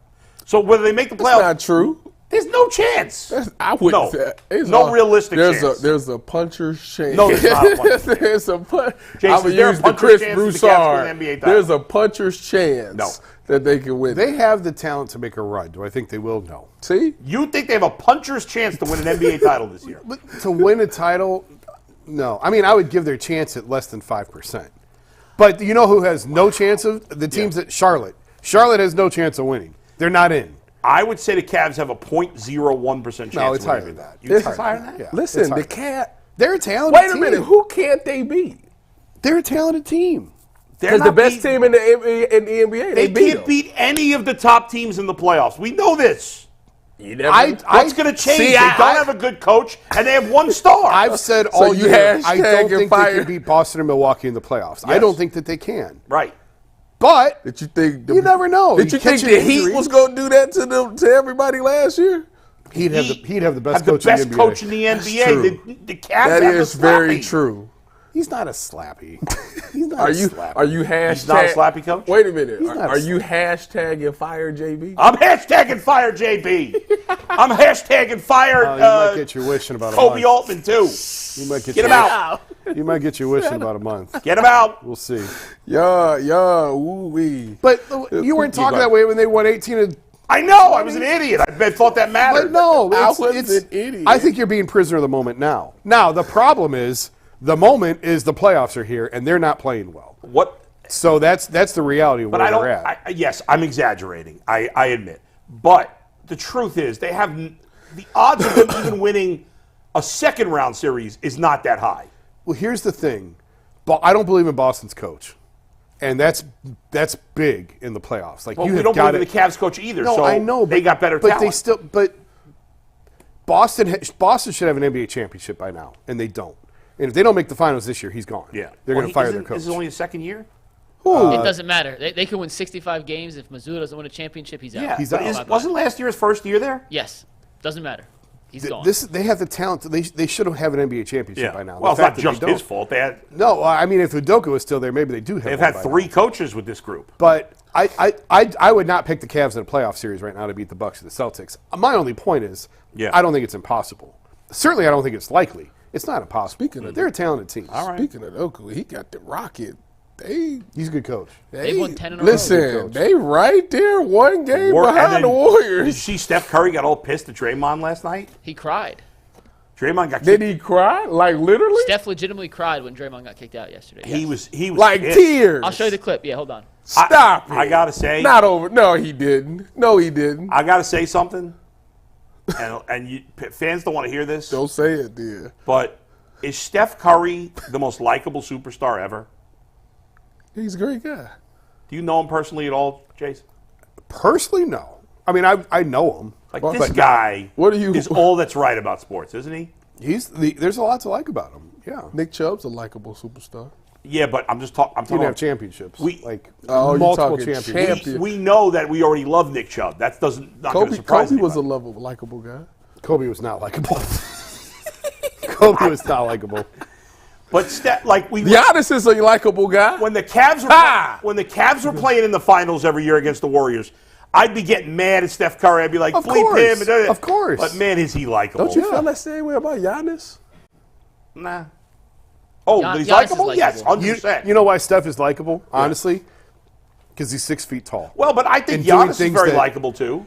But not as likable as Giannis Steph. is a monster. Yeah, he is. What's that supposed to be? Steph makes you Steph think is that- 6 feet tall. Steph makes you think you could play in Yes. the NBA. You know what I mean? Not me, but other people. He's relatable. He's more, yeah. Tyus, I got the guess. video for you in 1 sec He before did we not- wrap up He this. did not cry.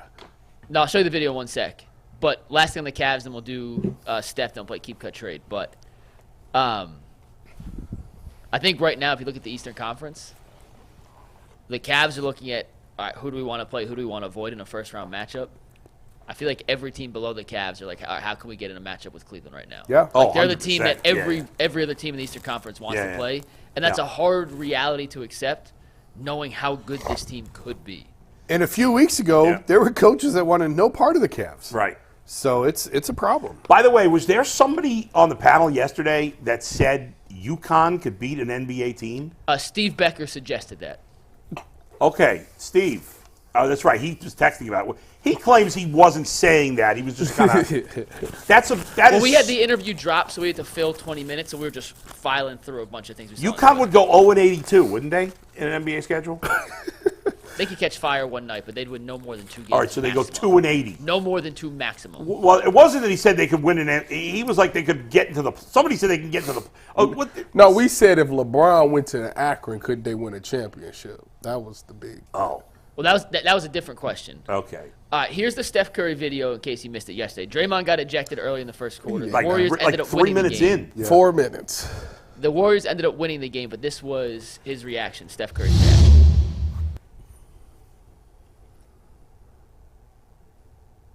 Visibly upset. Keep watching. What was he so upset about? This is a game they have to win. They're barely in the play-in. And Draymond got ejected 3 minutes in. He's got to be. But there's more to it than that. There has to be more to it. Yeah, it doesn't make sense that he would cry, but don't you think, like, secretly he's. Draymond's such a pain in the ass. This is the most light-skinned thing I've ever seen in my life. I cannot believe. Why, you've never cried before? No. Are you kidding me? What does it matter with I'm a cry. That's like me crying if Von Bell get kicked out the game. Like, why would I do that? What's wrong with crying? There's nothing wrong with It's that. a lot. Real men cry. No, they don't. Yes, they do. No, they don't. Your priorities are all screwed up. He's in my camp, but hold it all they do, you have a heart attack. I don't believe that Tyus has never cried. I haven't cried. The last time You're I such cried. a nice guy. The last time and I by the way, cried. contrary to popular belief, he's being a big shot. Tyus is a very sensitive, nice person. Listen, the last time I cried, Yeah. I was 10 years old. Okay. My father was supposed to go pick me up, and he didn't show up. I was outside waiting, and he didn't come. And Yeah. I cried, and I told myself that day that I would never cry again, and I have not. You didn't cry when you ran away from home? No, I was younger than that, and I didn't cry. Yeah, I don't know. There did have to be something else, but Steph's had to put up with Draymond for so many years, and Draymond just loses his cool on the court all the time. And obviously, he's a great player, Draymond, but it's probably times when Steph's like, wears I'm on so sick of everyone. this guy. It wears on everyone. 'Cause he just It has loses his to. mind out there. So real quick on Everybody the Steph says he's thing. nice off the court, that he's a really nice guy. Draymond? Yeah. I love talking to him. Yeah? He's crazy like, intelligent. loses his mind on He's the court. fascinating to talk to. loses He's his- great to talk to. Yeah, but he's a dirty player. He'll knock you out, too. He's had some moments. Yeah. He'll Yeah, drop for you. sure. He'll drop you with one. So a topic on Jordan First Take Poole today, real legs quick. buckled. And the only reason I'm telling this is it'll put a bow tie on the Steph. But Yeah. a topic on First Take today was about Steph's leadership and can he control Draymond. And Jay Williams, who's on First Take today, said that high-level people in the NBA have been asking him and questioning Steph Curry's leadership abilities for not being able to control his teammate. That is the dumbest thing I've ever heard in my life. Maybe I'm wrong.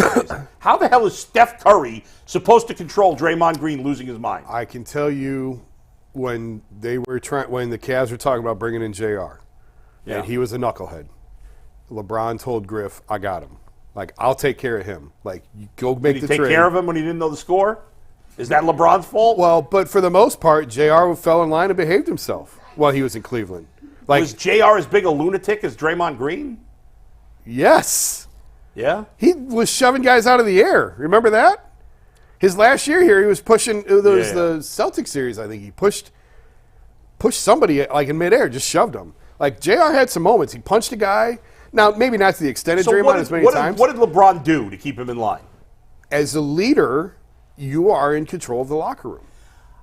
It's your job to patrol the locker room or police the locker room. Draymond Green, for whatever reason, like can't control. Like he loses his mind on the court. What is Steph Curry supposed to do? As an alpha leader in the NBA, you handle that. You figure it out. You handle it. All right. Because JR didn't have that in New York, and that's when he was both on and off the court. He was tough.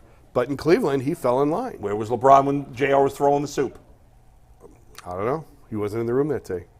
But for the most part, for the years that JR was here, you're right. He behaved himself. What did we ever find out what kind of soup it was? I can't remember. Chicken tortilla. Yeah, Jason broke that story. I did. No, Brian and Dave broke that he threw the soup. I broke the flavor. Which is all that matters. It doesn't matter who's first. It matters That the is flavor. great. Chicken tortilla. Speaking of breaking news, Yeah. I want everyone to hit the like button, hit the subscribe button if you haven't already. It's free, takes 2 seconds, helps a lot in the back end. We got an email response from Dan Pizzuta, the writer of that 33rd Team article. Oh, did you tell him I said he was a dope for his article? I did not. No, he emailed us at 12:17, so 8 minutes ago. I'm going to read this. Hi, Steve. Sorry for the delay getting back to you. I've been swamped. Unfortunately, won't be able to join you guys today. Appreciate you reaching out. Hopefully, we can work something out in the future. No, don't. What I would say about the grade is I approached each team with a C as an average offseason. Most teams in these grades hover around the C, so a C- is slightly below average. I was a fan of bringing back Zadarius Smith. I thought the trade for Judy and the extension was reaching on a player who has not shown an extensive history of being productive, and it was a move slightly overcompensating for the overall lack of offensive production on the team last year and the fact there was no receiver signed beyond this season. With the contract, the Browns are essentially already paying for the best-case scenario with Judy as a high-end number 2. There is really no discount on getting the deal done now, signing him to future years as a player the Browns hope he'll become, but hasn't yet proven was a bit of an unnecessary risk, in my opinion. Thanks. I agree with him on the contract. It was unnecessary, but I wouldn't. The contract, I don't know. To me, we don't need to book him as a guest. Please tell Steve not to book him. Steve, don't book him. We don't need him as a guest. He messed up because he didn't. For this to be the Browns offseason, he should have put in there something about the Browns' offensive staff changing. That will let me know that you actually paying attention to everything that's going on. It's not just roster. It's not roster. It's not just roster move. Right. Because last year, the biggest thing that happened to this team was not a roster move. It was a coaching staff. Yeah, well, but you don't know that that's going to make a difference. But you at least should mention it. Yeah, you're right. If you're a good reporter, that's what you should be doing. But ultimately, I don't know, but he said he was negative about the trade. The trade itself for Jerry Jeudy was a good trade.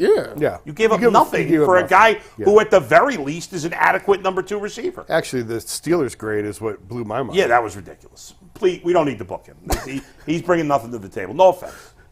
No offense. All right, it is time to play Keep Cut, Sell, as Bull likes to call it. Keep Cut Trade, as I like to call it. I called it that once. So we are going to play Keep Cut Trade, Cleveland Sports Edition 2.0. It's a mixed bag of current players, former players, baseball, basketball, some non-sports related at all. So we'll start with this one. Keep Cut Trade, you know how it works. We'll start with some second basemen. Andres Jimenez, Nico Horner, or Gleyber Torres. Keep Cut Trade, Bull. He threw a Cub in there. I'm such a homer. And a former Cub, too. I'm such a homer. How good is your guy? Very good. He doesn't have any power, but he had like 50 steals and he's Gold Glove level defense. Jimenez is also Gold Glove level defense. Has better power than What's Horner. his contract? Not as, Horner? Yeah. He signed like a moderate. He signed an extension for less than Jimenez. But I don't think it was as many years. See, Jimenez is a good trade candidate because his contract is so appealing. He's locked in long term and the money's not crazy.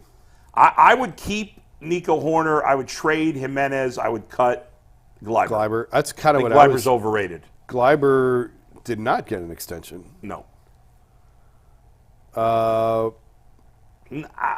Actually, I'm going to reverse that. I'm going to keep Jimenez. Horner had a better year than Jimenez last year.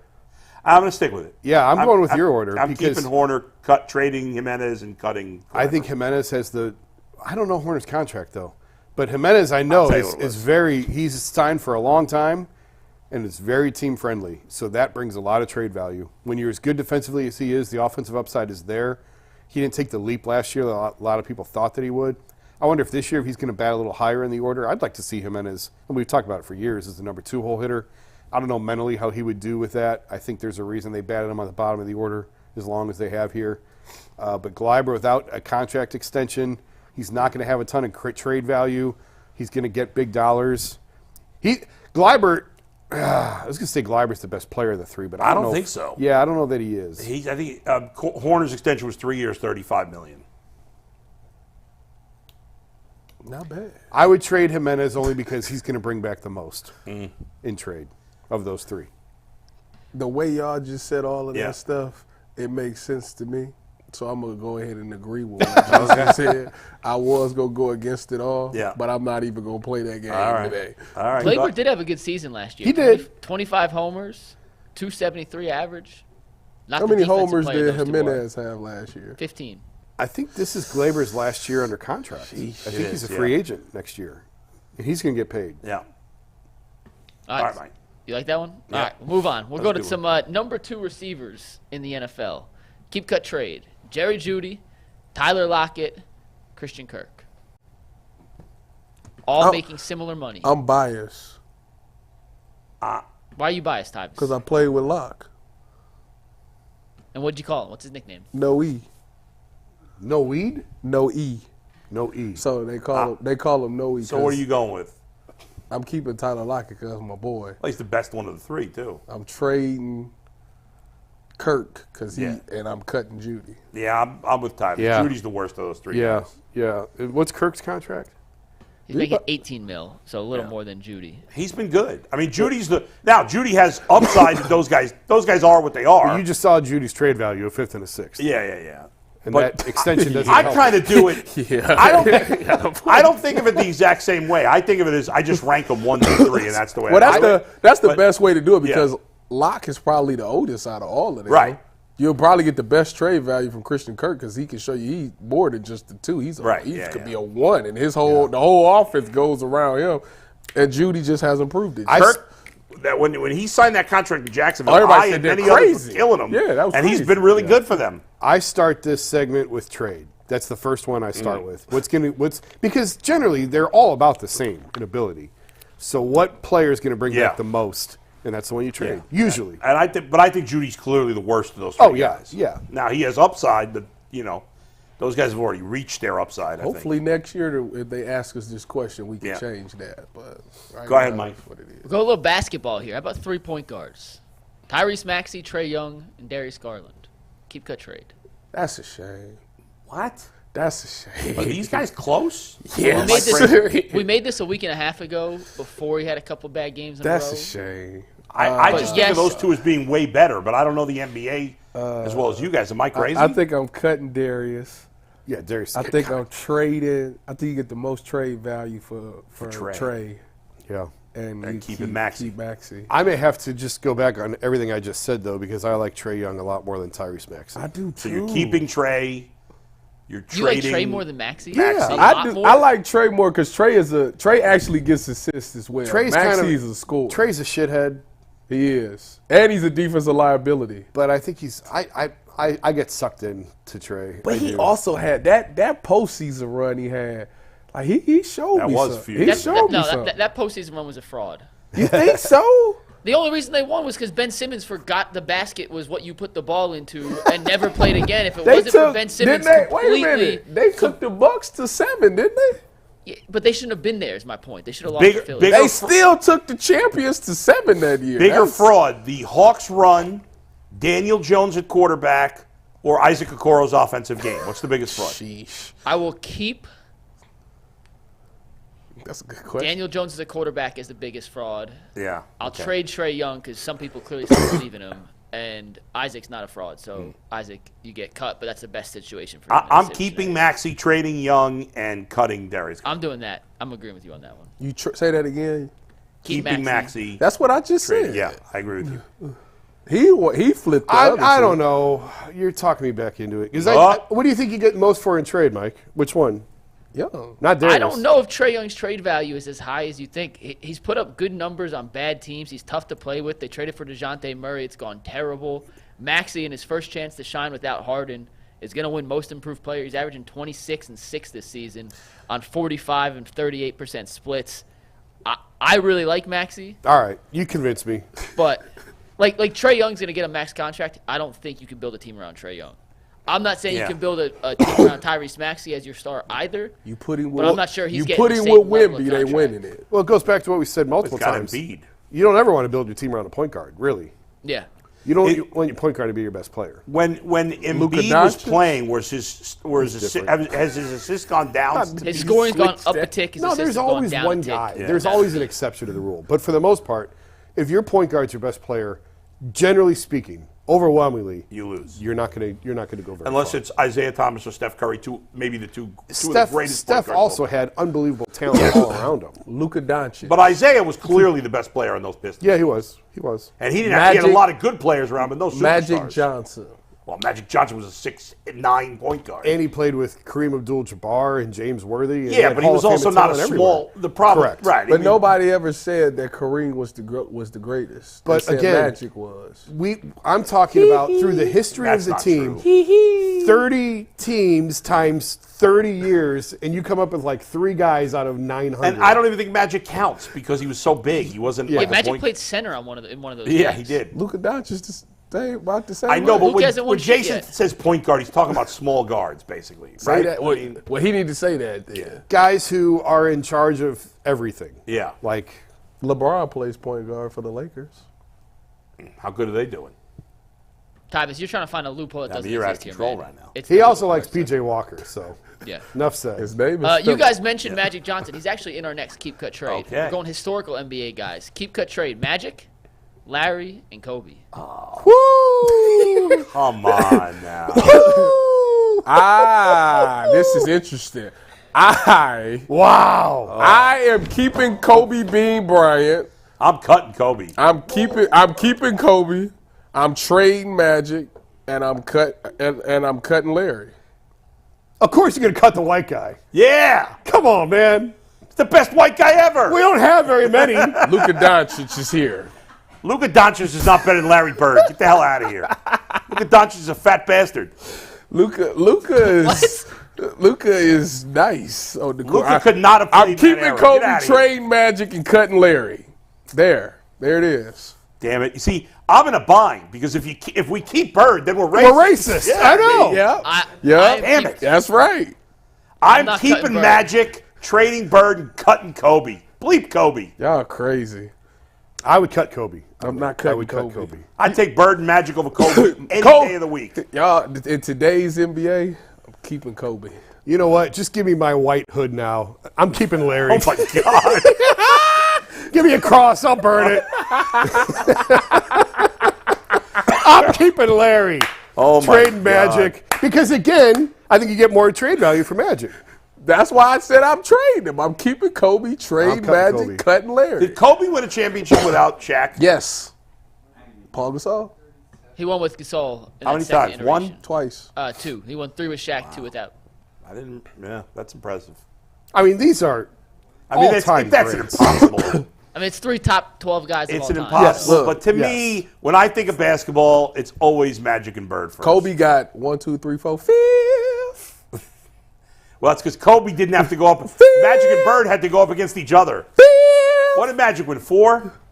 I thought Magic had. I'll look it up. I thought he had 5. Yeah, I think he had more than 4. I think. And what did Bird have? 3? 2? Bird had 3. Bird only No. had 3.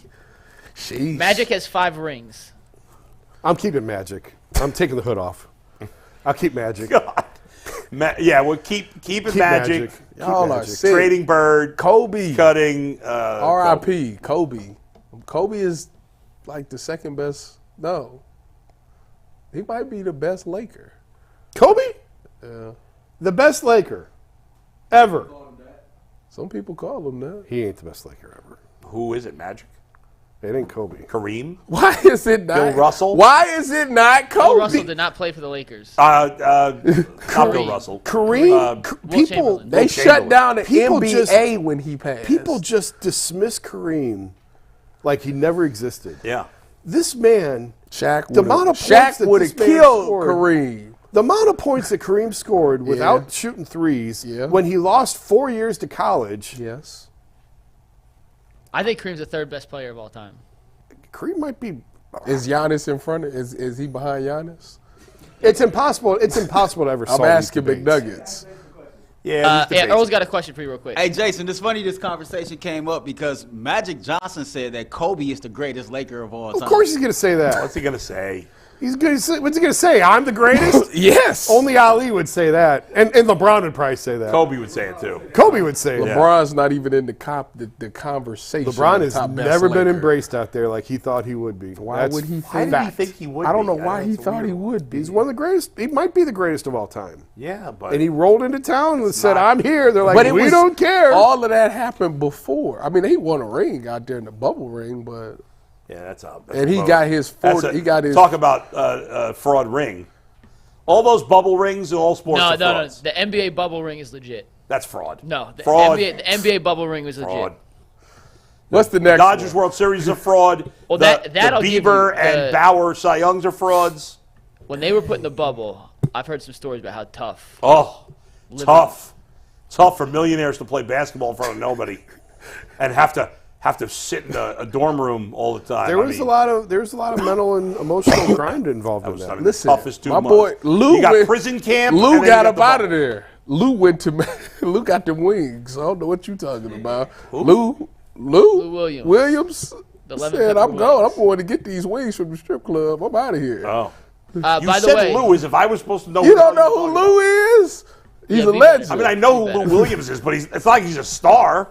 and we got some more, so let's run through these. Also, go the ahead. Cavs have signed Marcus Morris for the rest of the season. Just FYI. Thank. Chris Fedor just shock. broke that news. No All shock. right, next up, we're going back to current NFL players. Keep cut trade this tight end trio: T.J. Hawkinson, David Njoku, Sam Laporta. I am keeping Sam Laporta. I am trading. Hawkinson, and I'm cutting Njoku. Man, all the Browns guys have been nasty these That days. might be right. That might be right. Keep Sam, trade Hawkinson. This cut- one's not even close for me. Njoku's a nice player, but he's not in the level with the other two. I'm ambivalent on this one. He's ambivalent. I don't have strong feelings. on Mike, this. you think Njoku's in the same class with great those two word. guys? ambivalent. I think his season last year was, yeah. I am really high on Njoku. I mean, Laporta put my up those numbers thing- as a rookie. my thing with It took Njoku. David Njoku 7 years to get there. He did it 1 year. You got to prove it twice. My thing with Well, Njoku. David Njoku's only done it 1 year. What's he done? I need to see him with Deshaun. Njoku was a slappy until last year. I need to see him with Deshaun. No? That's all I need to see. I don't know if I go slappy. And but- Laporta had a better year than Njoku last year. Listen, I'm keeping Laporta. That's not. But I think the Hawkinson one is legit. No. Hawkinson out doesn't of block. mind. Getting a great block. It don't matter for the other two. I like everybody. Njoku, I'm but keeping he's not, Laporta. he's not better than those guys. Go ahead. Steve, skip this one. We'll come back to this one in a sec. Oh, what happened? Next one. Yeah. You have to win one game. You have to win one game. Oh, Lord. This is for a one-game This scenario. messed me up. Doc Rivers, John Calipari, and Anthony didn't change it. That's Marvin Lewis, not Hugh Jackson. I was going to say, what is Hugh Jackson No, doing it's on there? Marvin Lewis, not Hugh Jackson. Ignore the picture of Hugh. That is supposed to be Marvin Lewis. And if you read this email, replace Hugh Jackson with Marvin Lewis. Why That'll couldn't win- you have Hugh Jackson? Win one because no one's picking Hugh. Tyus said it was too easy to cut Hugh there. So Marvin Lewis, Doc Rivers, John Calipari to win one game. Well, hasn't Calipari won a championship? Oh, he's won multiple. Yeah, so I don't know. Why would So you is have? Doc. Because he been getting bounced. Yeah, in but the why would you first put round. Marvin Lewis? Marvin Lewis never won a playoff game. But Maybe he always, you wanna- he maybe you always wanna had take him. great regular season. It's one game. You just want him to win one game. Is it a playoff game or is it a That's regular what I season game? asked. It's a championship game 7. Championship on the line. Championship Game 7. I guess I'd take I think Calipari. I'd trade Doc. I'd cut Marvin Lewis. Who's on my team? I'm definitely cutting Marvin Lewis. Yeah, I mean he shouldn't even be on that graphic. He's never won anything. I think Doc is so overrated. I do too. But how can he take Cal? Well, he's been bad recently, but he hadn't been bad So is earlier. Doc so been is bad Doc. recently? But Doc only won one, right? I'll take Doc. I can't. All really right, say there you that. go. I'll We take got Doc. You taking Doc? Who are you taking, Over Calipari? Cal? Like, this is present day right now? I take Doc. Because if it's an NBA game, Cal ain't winning that.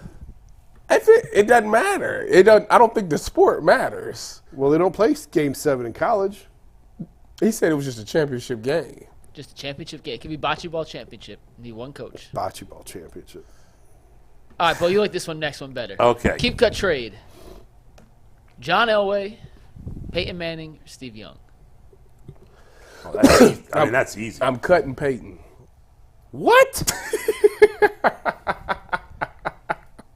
I'm keeping Peyton. Yeah. I'm trading Elway. I'm cutting Steve That's Young. exactly what I was going to say. To me, that's an easy one. What? To me, there's clear Oh, lines. I don't know. of I don't know if that's easy. I could keep Elway. Elway was. I was about to say Elway is arguably the greatest prospect. He No, Peyton Manning was the greatest quarterback prospect. No, he wasn't. John Elway was coming out of college. Everybody, John Elway was. I think it was Peyton. It's a hard comparison only because they played in two different eras Right. of offense. Steve Young but- was third on that list. Yeah, Steve Young is definitely third. I mean, how many championships Steve got? 2? I don't know. Steve, I believe, won 2. I'll look it up. Do they all got 2? Elway's got 2 and Peyton's got 2. I don't know about Steve Young. Steve has 3. Steve Young had 3? He has 3. Those Niners teams are just ridiculous. 2-time NFL MVP. And he was a lefty. I give him credit for that. Led the NFL in touchdown passes 4 seasons. Y'all sleeping on Steve. I'm not sleeping on him. He's a great quarterback, but he's not Peyton Six-time Manning or John All-Pro. Elway. All right, next. Speaking of Steves, keep cut trade. Take it, please. EP Steve, Steve Harvey, or Director Steve? I'm cutting Director Steve. I'm keeping Steve Harvey. I'm cutting Director Steve flat out. It ain't even. That's not even an option. He's gone. Now the other two, that's. I like for Steve Becker, it's just like a weird headshot. Anthony, where'd you find that picture? That is his LinkedIn profile picture, Steve. I'm keeping Steve Harvey. Although Steve Harvey would bring back most in trade. I'm about to say trade value. I am keeping Director Steve. Sure. He ain't even. It's not. I'm even. trading Steve Harvey because I get a lot of return. Yeah. And no offense to EP Steve, he's not here. Well, I direct said that fool, in my- you just Director cut- Steve ain't even cutting an the option for executive keep or director, Steve. trade. You He's can't cut- 100%. Executive producer. You Steve. can't cut your boss. I'm keeping Director I'm cutting Steve. the boss. I'm keeping Director You gotta Steve. have the guts Or to I'm- cut- I mean, executive producer Steve. You Sorry, gotta have Director the guts to cut the boss. You gotta have it. No, I like the guy. I Who, can't cut. I can't. Yeah. I like the guy who approves my checks. I I'll keep agree him. with Yeah. that. I approve this message. Trade Steve Harvey and cut Director Steve. Sorry, buddy. Yep. I was there for you, Director That's the Steve. correct order right don't there, forget Jason. that. We're gonna turn the mics on this, Steve. If I get fired, Steve, I'm expecting you to pay for me. Pay Steve, me. between the 3 on the panel, how would you keep cut and trade? Tyus, Jason, Bull. Doesn't even know how to work the mic. Well, yeah. Based on Jason saying that you have to get like the most value when you trade, so I'm going to trade Jason because I think he's the most valuable. Hey. Jeez, thanks a lot, Steve. And now this next one's kind of tough between the cut and the keep. Based on 2 years of history, I would have to cut Tyus. Who could have seen that coming? Yeah, and I would keep Bull. Thank you. You know, because I mean it's tough to make that decision, but yeah, Tyus would be cut. He would be killed. Damn! And then the other one that you can't use, he would get that too. But yeah, that's what I would decide on. Did he say he would be killed? Yes. Yes. Man, Steve Because just it's took that supposed a to whole be. nother It's level. supposed to be Mary. Oh yeah, right. Oh my Kill. goodness!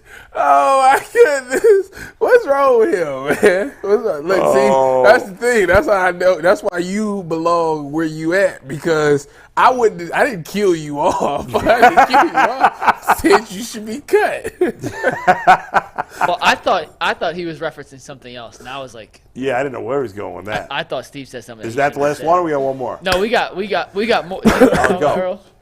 Yeah, I was. Whew, Steve, you got hot trouble. All right, we got 3 more. These are dad activities. Okay. Keep, cut, trade. Doing the laundry, mowing the lawn, or building IKEA furniture.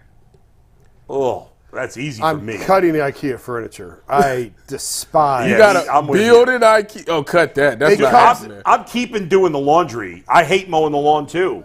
So you trading that? I'm trading mowing the lawn. I'm I cutting do. furniture and I'm doing the lawn. I don't agree. mind doing the laundry. I I'm fine agree with that statement. I'm with you. That IKEA furniture is not happening. It comes in God. 37 Not happening. boxes. Oh. The directions are in Dutch. No. You might as well just turn the YouTube video on. I don't mind the grass. I don't mind it. I don't mind the other two. The first, that I'm not built. No, I'm not doing that. I've been doing a lot of laundry the last couple weeks. Oh my goodness. Yeah. 2 more. At least I can watch TV while I fold laundry. This is true. Go ahead. Wings, burger, pizza. Keep, cut, trade. I'm keeping wings, trading pizza. My favorite of each. I'm Yeah, keeping the wings, best version of trading. You can't. I'm keeping wings. The other two, it don't matter. But I'm keeping the wings. I love a good burger. I'll keep a burger. These guys are lost, but I can't blame them because they didn't grow up in the mecca of pizza. I'm cutting pizza. I'm cutting pizza. infuriate I'm cutting pizza too, Just and to I'm infuriate trading the don't blame burger you. now. I don't blame you. I'm keeping pizza, trading burger, and cutting wings. Wings are wings. Look, Earl, Earl's ready to come back from behind the curtain and fight I'll Bull. get you even that madder. man sound crazy. I think Bull, wings we have are the behind the glass panel has voted. That is the whitest thing you've ever done. all right. I think wings are the most overrated food you are sick. ever. Hey, man. Ever. Hey. 9 times out of 10, wings are nothing. Wow. When you get great wings, it's special. But 9 times out of 10, special. wings are nothing. Yeah, They're you overrated. tripping. They're not that good. That's crazy. That's not crazy. I just said it is. So That it is. boy. Mike, Earl I from assume behind you would keep pizza. Cutting wings. I would keep pizza. I'd trade wings. I'd cut burgers. I love a good burger. Five Guys. Oh. Five Guys is a good burger? Yes. It's overcooked. It is not. You got to go to independent places, Jason. What are you talking about? Five Guys is spectacular. Fast food. Five Guys is really good. You like a well done burger? Actually, I like it a little bit medium rare, but their You burgers can't get are a so medium rare burger I know, at Five but Guys. they're so good that it overcomes. Oh, What are they? Jason, what do you prefer? 5 Guys or 6? Five Guys or what? Or what? 6. Did he say? Did I say 6 guys or he said? No, Six guys? are you a 4? Oh, y'all I said I sick. love Five Guys. It's- Y'all Well, 4 guys crazy. isn't enough, so. Y'all sick. Hey, y'all out of pocket. Y'all out of pocket. Oh my God! Go ahead, go one more. We do have one more. So this is from a fan perspective. You're going to see the pictures. The pictures just emulate the situation. It's not these 3. So as a fan, let me pull up real quick. Let me pull this up exactly so I read this correctly. I got Some shenanigans going on here. No, it's not shenanigans. I just want to make sure I'm reading it correctly. From a fan perspective, would you rather have a ton of cap space, a top 10 draft pick, or a really enticing young prospect who wasn't not a top 10 pick, like a guy you drafted in the late first round, or a DeJuan Jones type, a 4th round pick who showed a really good rookie Then you season? should have showed an intriguing guy like DeJuan Jones instead of a non-intriguing guy like Imani Bates. But I'm G will keeping a ton of cap space, trading the pick and cutting.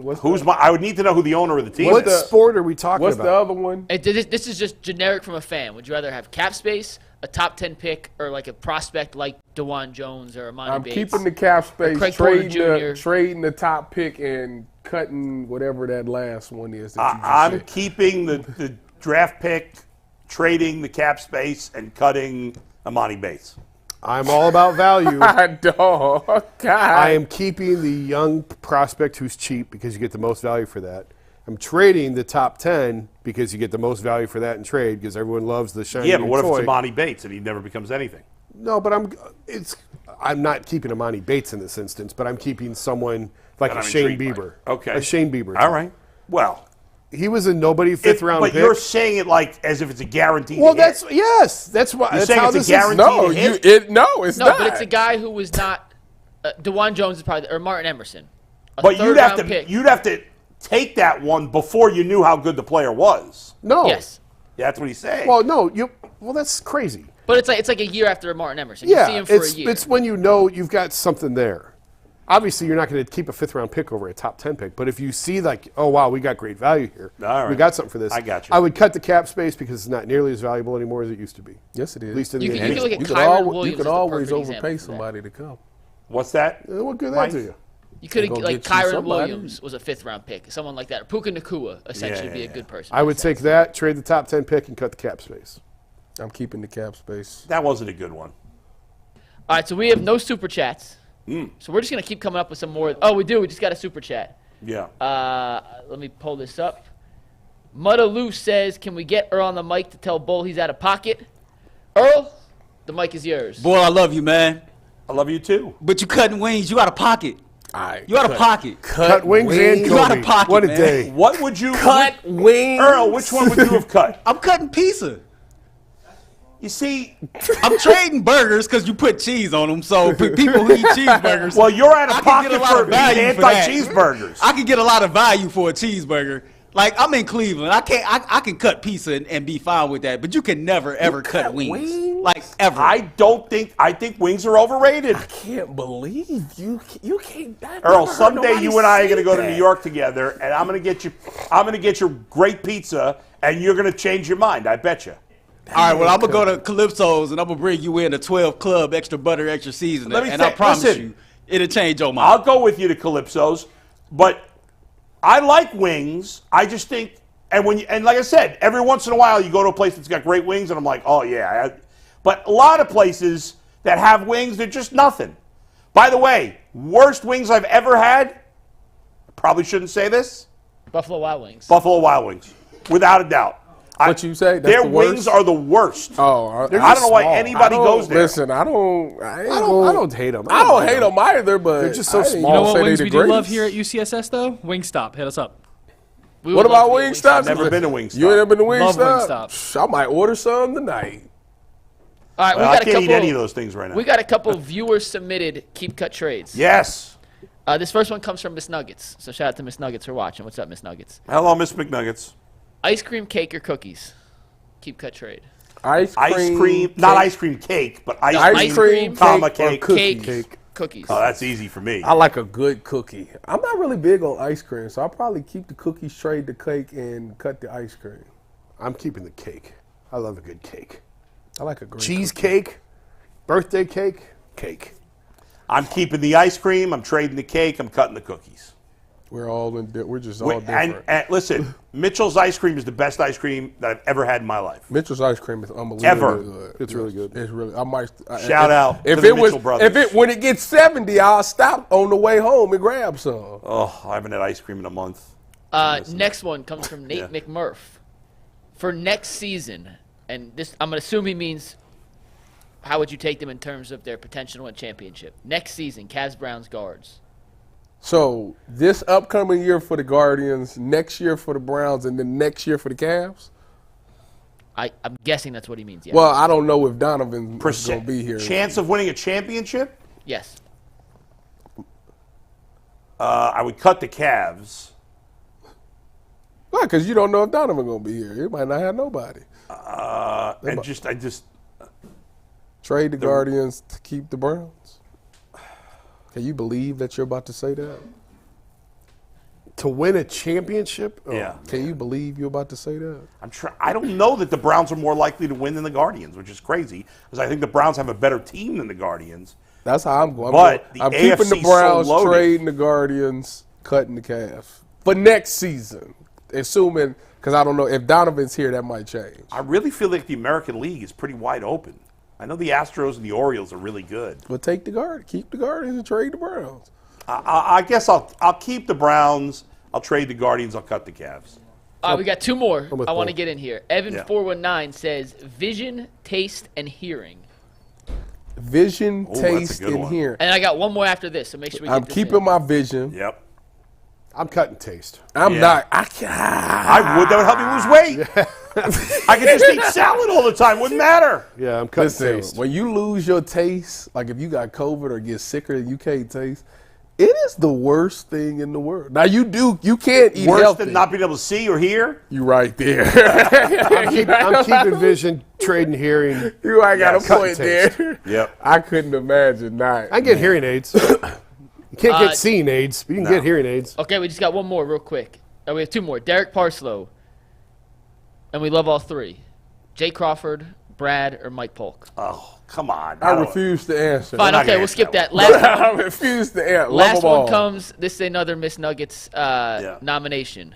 Me, a chicken nugget, or a nugget of gold? You? Like you? Yes, me, I'm an actual keeping chicken you. nugget. I'm keeping the nugget of gold. Sorry, I'm Mike. keeping Love Mike. you. I'm keeping the gold. I'm keeping I the would give chicken. up the gold for Mike because I love him. I'm keeping the I'm chicken thankful. nugget. I'm trading McNugget right here because he gets the most trade value. Yeah. Well, Mike No, I'm brings more keeping in Mike. trade. I'm trading the gold nugget for something, and then I'm cutting. That's the chicken. logical way Well, to that's do Chicken it. nuggets are disgusting. I mean, I love them, but they're disgusting. Let's face it. Trade is like sell, right? Just a good nugget, though. We'll see you on overtime on the Ultimate Cleveland Sports Show. We love nuggets. How would he would be cut? Tyus would be killed.